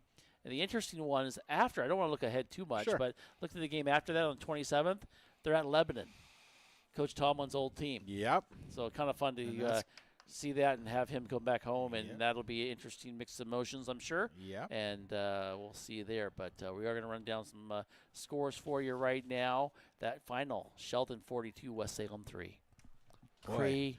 Crazy. Because, just 4 or 5 years ago, West Salem was a really, really, really good football team, top 10 team in the state. And the last couple of years, I don't know what's gone on at West Salem, but I don't know if they just haven't had the athletes or moving out of the district, whatever it may be. But they have the last couple of years really struggled, and not the best time to go into a place, West Salem, when they're 0-2, hungry for a win. Yes. But it might be one of the best times to go into West Salem There you go. as Might an be your 0-2 West best Salem chance, team. yeah, I in a long time. trying to be, look at the positive side of Yeah. it, because that notoriously has been a tough place for just about any school to go in and play.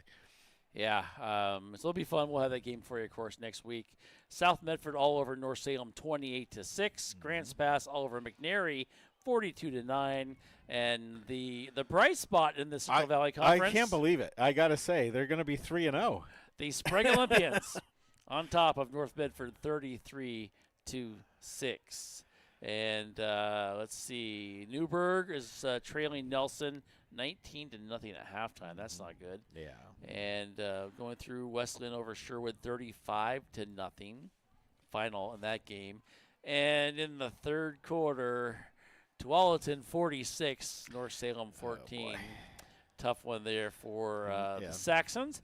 Lincoln and Reynolds are tied up in the third quarter, 21 all. And let's see, any other ones we need to pass along? Forest Grove on top of Southridge at halftime, 35-0. Huh. Forest Grove. Yeah. Well, Forest Grove on the schedule here in a couple of weeks. well, our game. Oh, not on us. Not on us. No. No. That's right. That's on Glencoe's schedule. Yes. And in the third quarter, Springfield and Crater are tied at 21. Okay. Have you gotten any reports from? No. Okay. I think I'm on the bad list Oh, over okay. there. All So, like always, but let's see if I can do a little searching for that score while you update us on something, Jeff. I got nothing to update you. I knew you were going to say that. Don't forget tomorrow pregame show. Oh yeah. The 10 o'clock on 1260 KLYC. The pregame to the pregame show. You're going to be live broadcasting from Brown parking lot. Is that Yes. the word I've heard? Yes, it is. Kind of on the southeast side of campus. So that'll be fun. It'll be a good time. That'll be a good time. And then, of course, I'm going to call it the Civil War. It's the Civil War. It's always been the Civil War to me. So that starts at 12:30 or 12:40 kickoff, I believe. And that'll be a fun game as the state will come together to not come together for 3.5 hours. If that makes sense. There you go. So it'll be fun. It's going to be a nice day. I think high 60s, low 70s, and both teams will come out and want to win that game, obviously, and we'll see what happens. We'll see what happens. There you go. Should be a fun time. Should be a great time. And as Jeff said, 10 o'clock we'll bring you all the pregame show to the pregame show. And we got Scott Thorkelson out there, myself. We'll be sitting here. We'll be streaming. We'll be doing all the things. And we'll bring you, right here on yamhilltoday.com. And we'll have a good time. And we will we'll tailgate is what we'll do. Yeah. I'm bringing a chair, going to do this, and just pretty much what I'm doing right now. Just talk. And not even look at a football game. You're not going to have any games on to watch the. Nah. I'm just going to talk. Okay. Going to talk That'll about be fun. Oregon State. Okay. Because that's what it's all about. That'll be fun. All right, time to go home. I've got to get ready. I've got things to do. I got to get going. I got to leave here in a few minutes to get down to the Brown lot. As our final score, Grizzlies win. Grizzlies win. 2-0. 35-28. 2-0, babies. We go on the road now. Next week at West Salem High School, we'll bring you all the action here on YamHillToday.com and AM 1260 KLYC. I know I said it last week, but I'm going to say it again. Say goodbye, Jeff. Goodbye, Jeff. Have a good night, everybody. I'm Brian, and that's Jeff. We'll see you next week.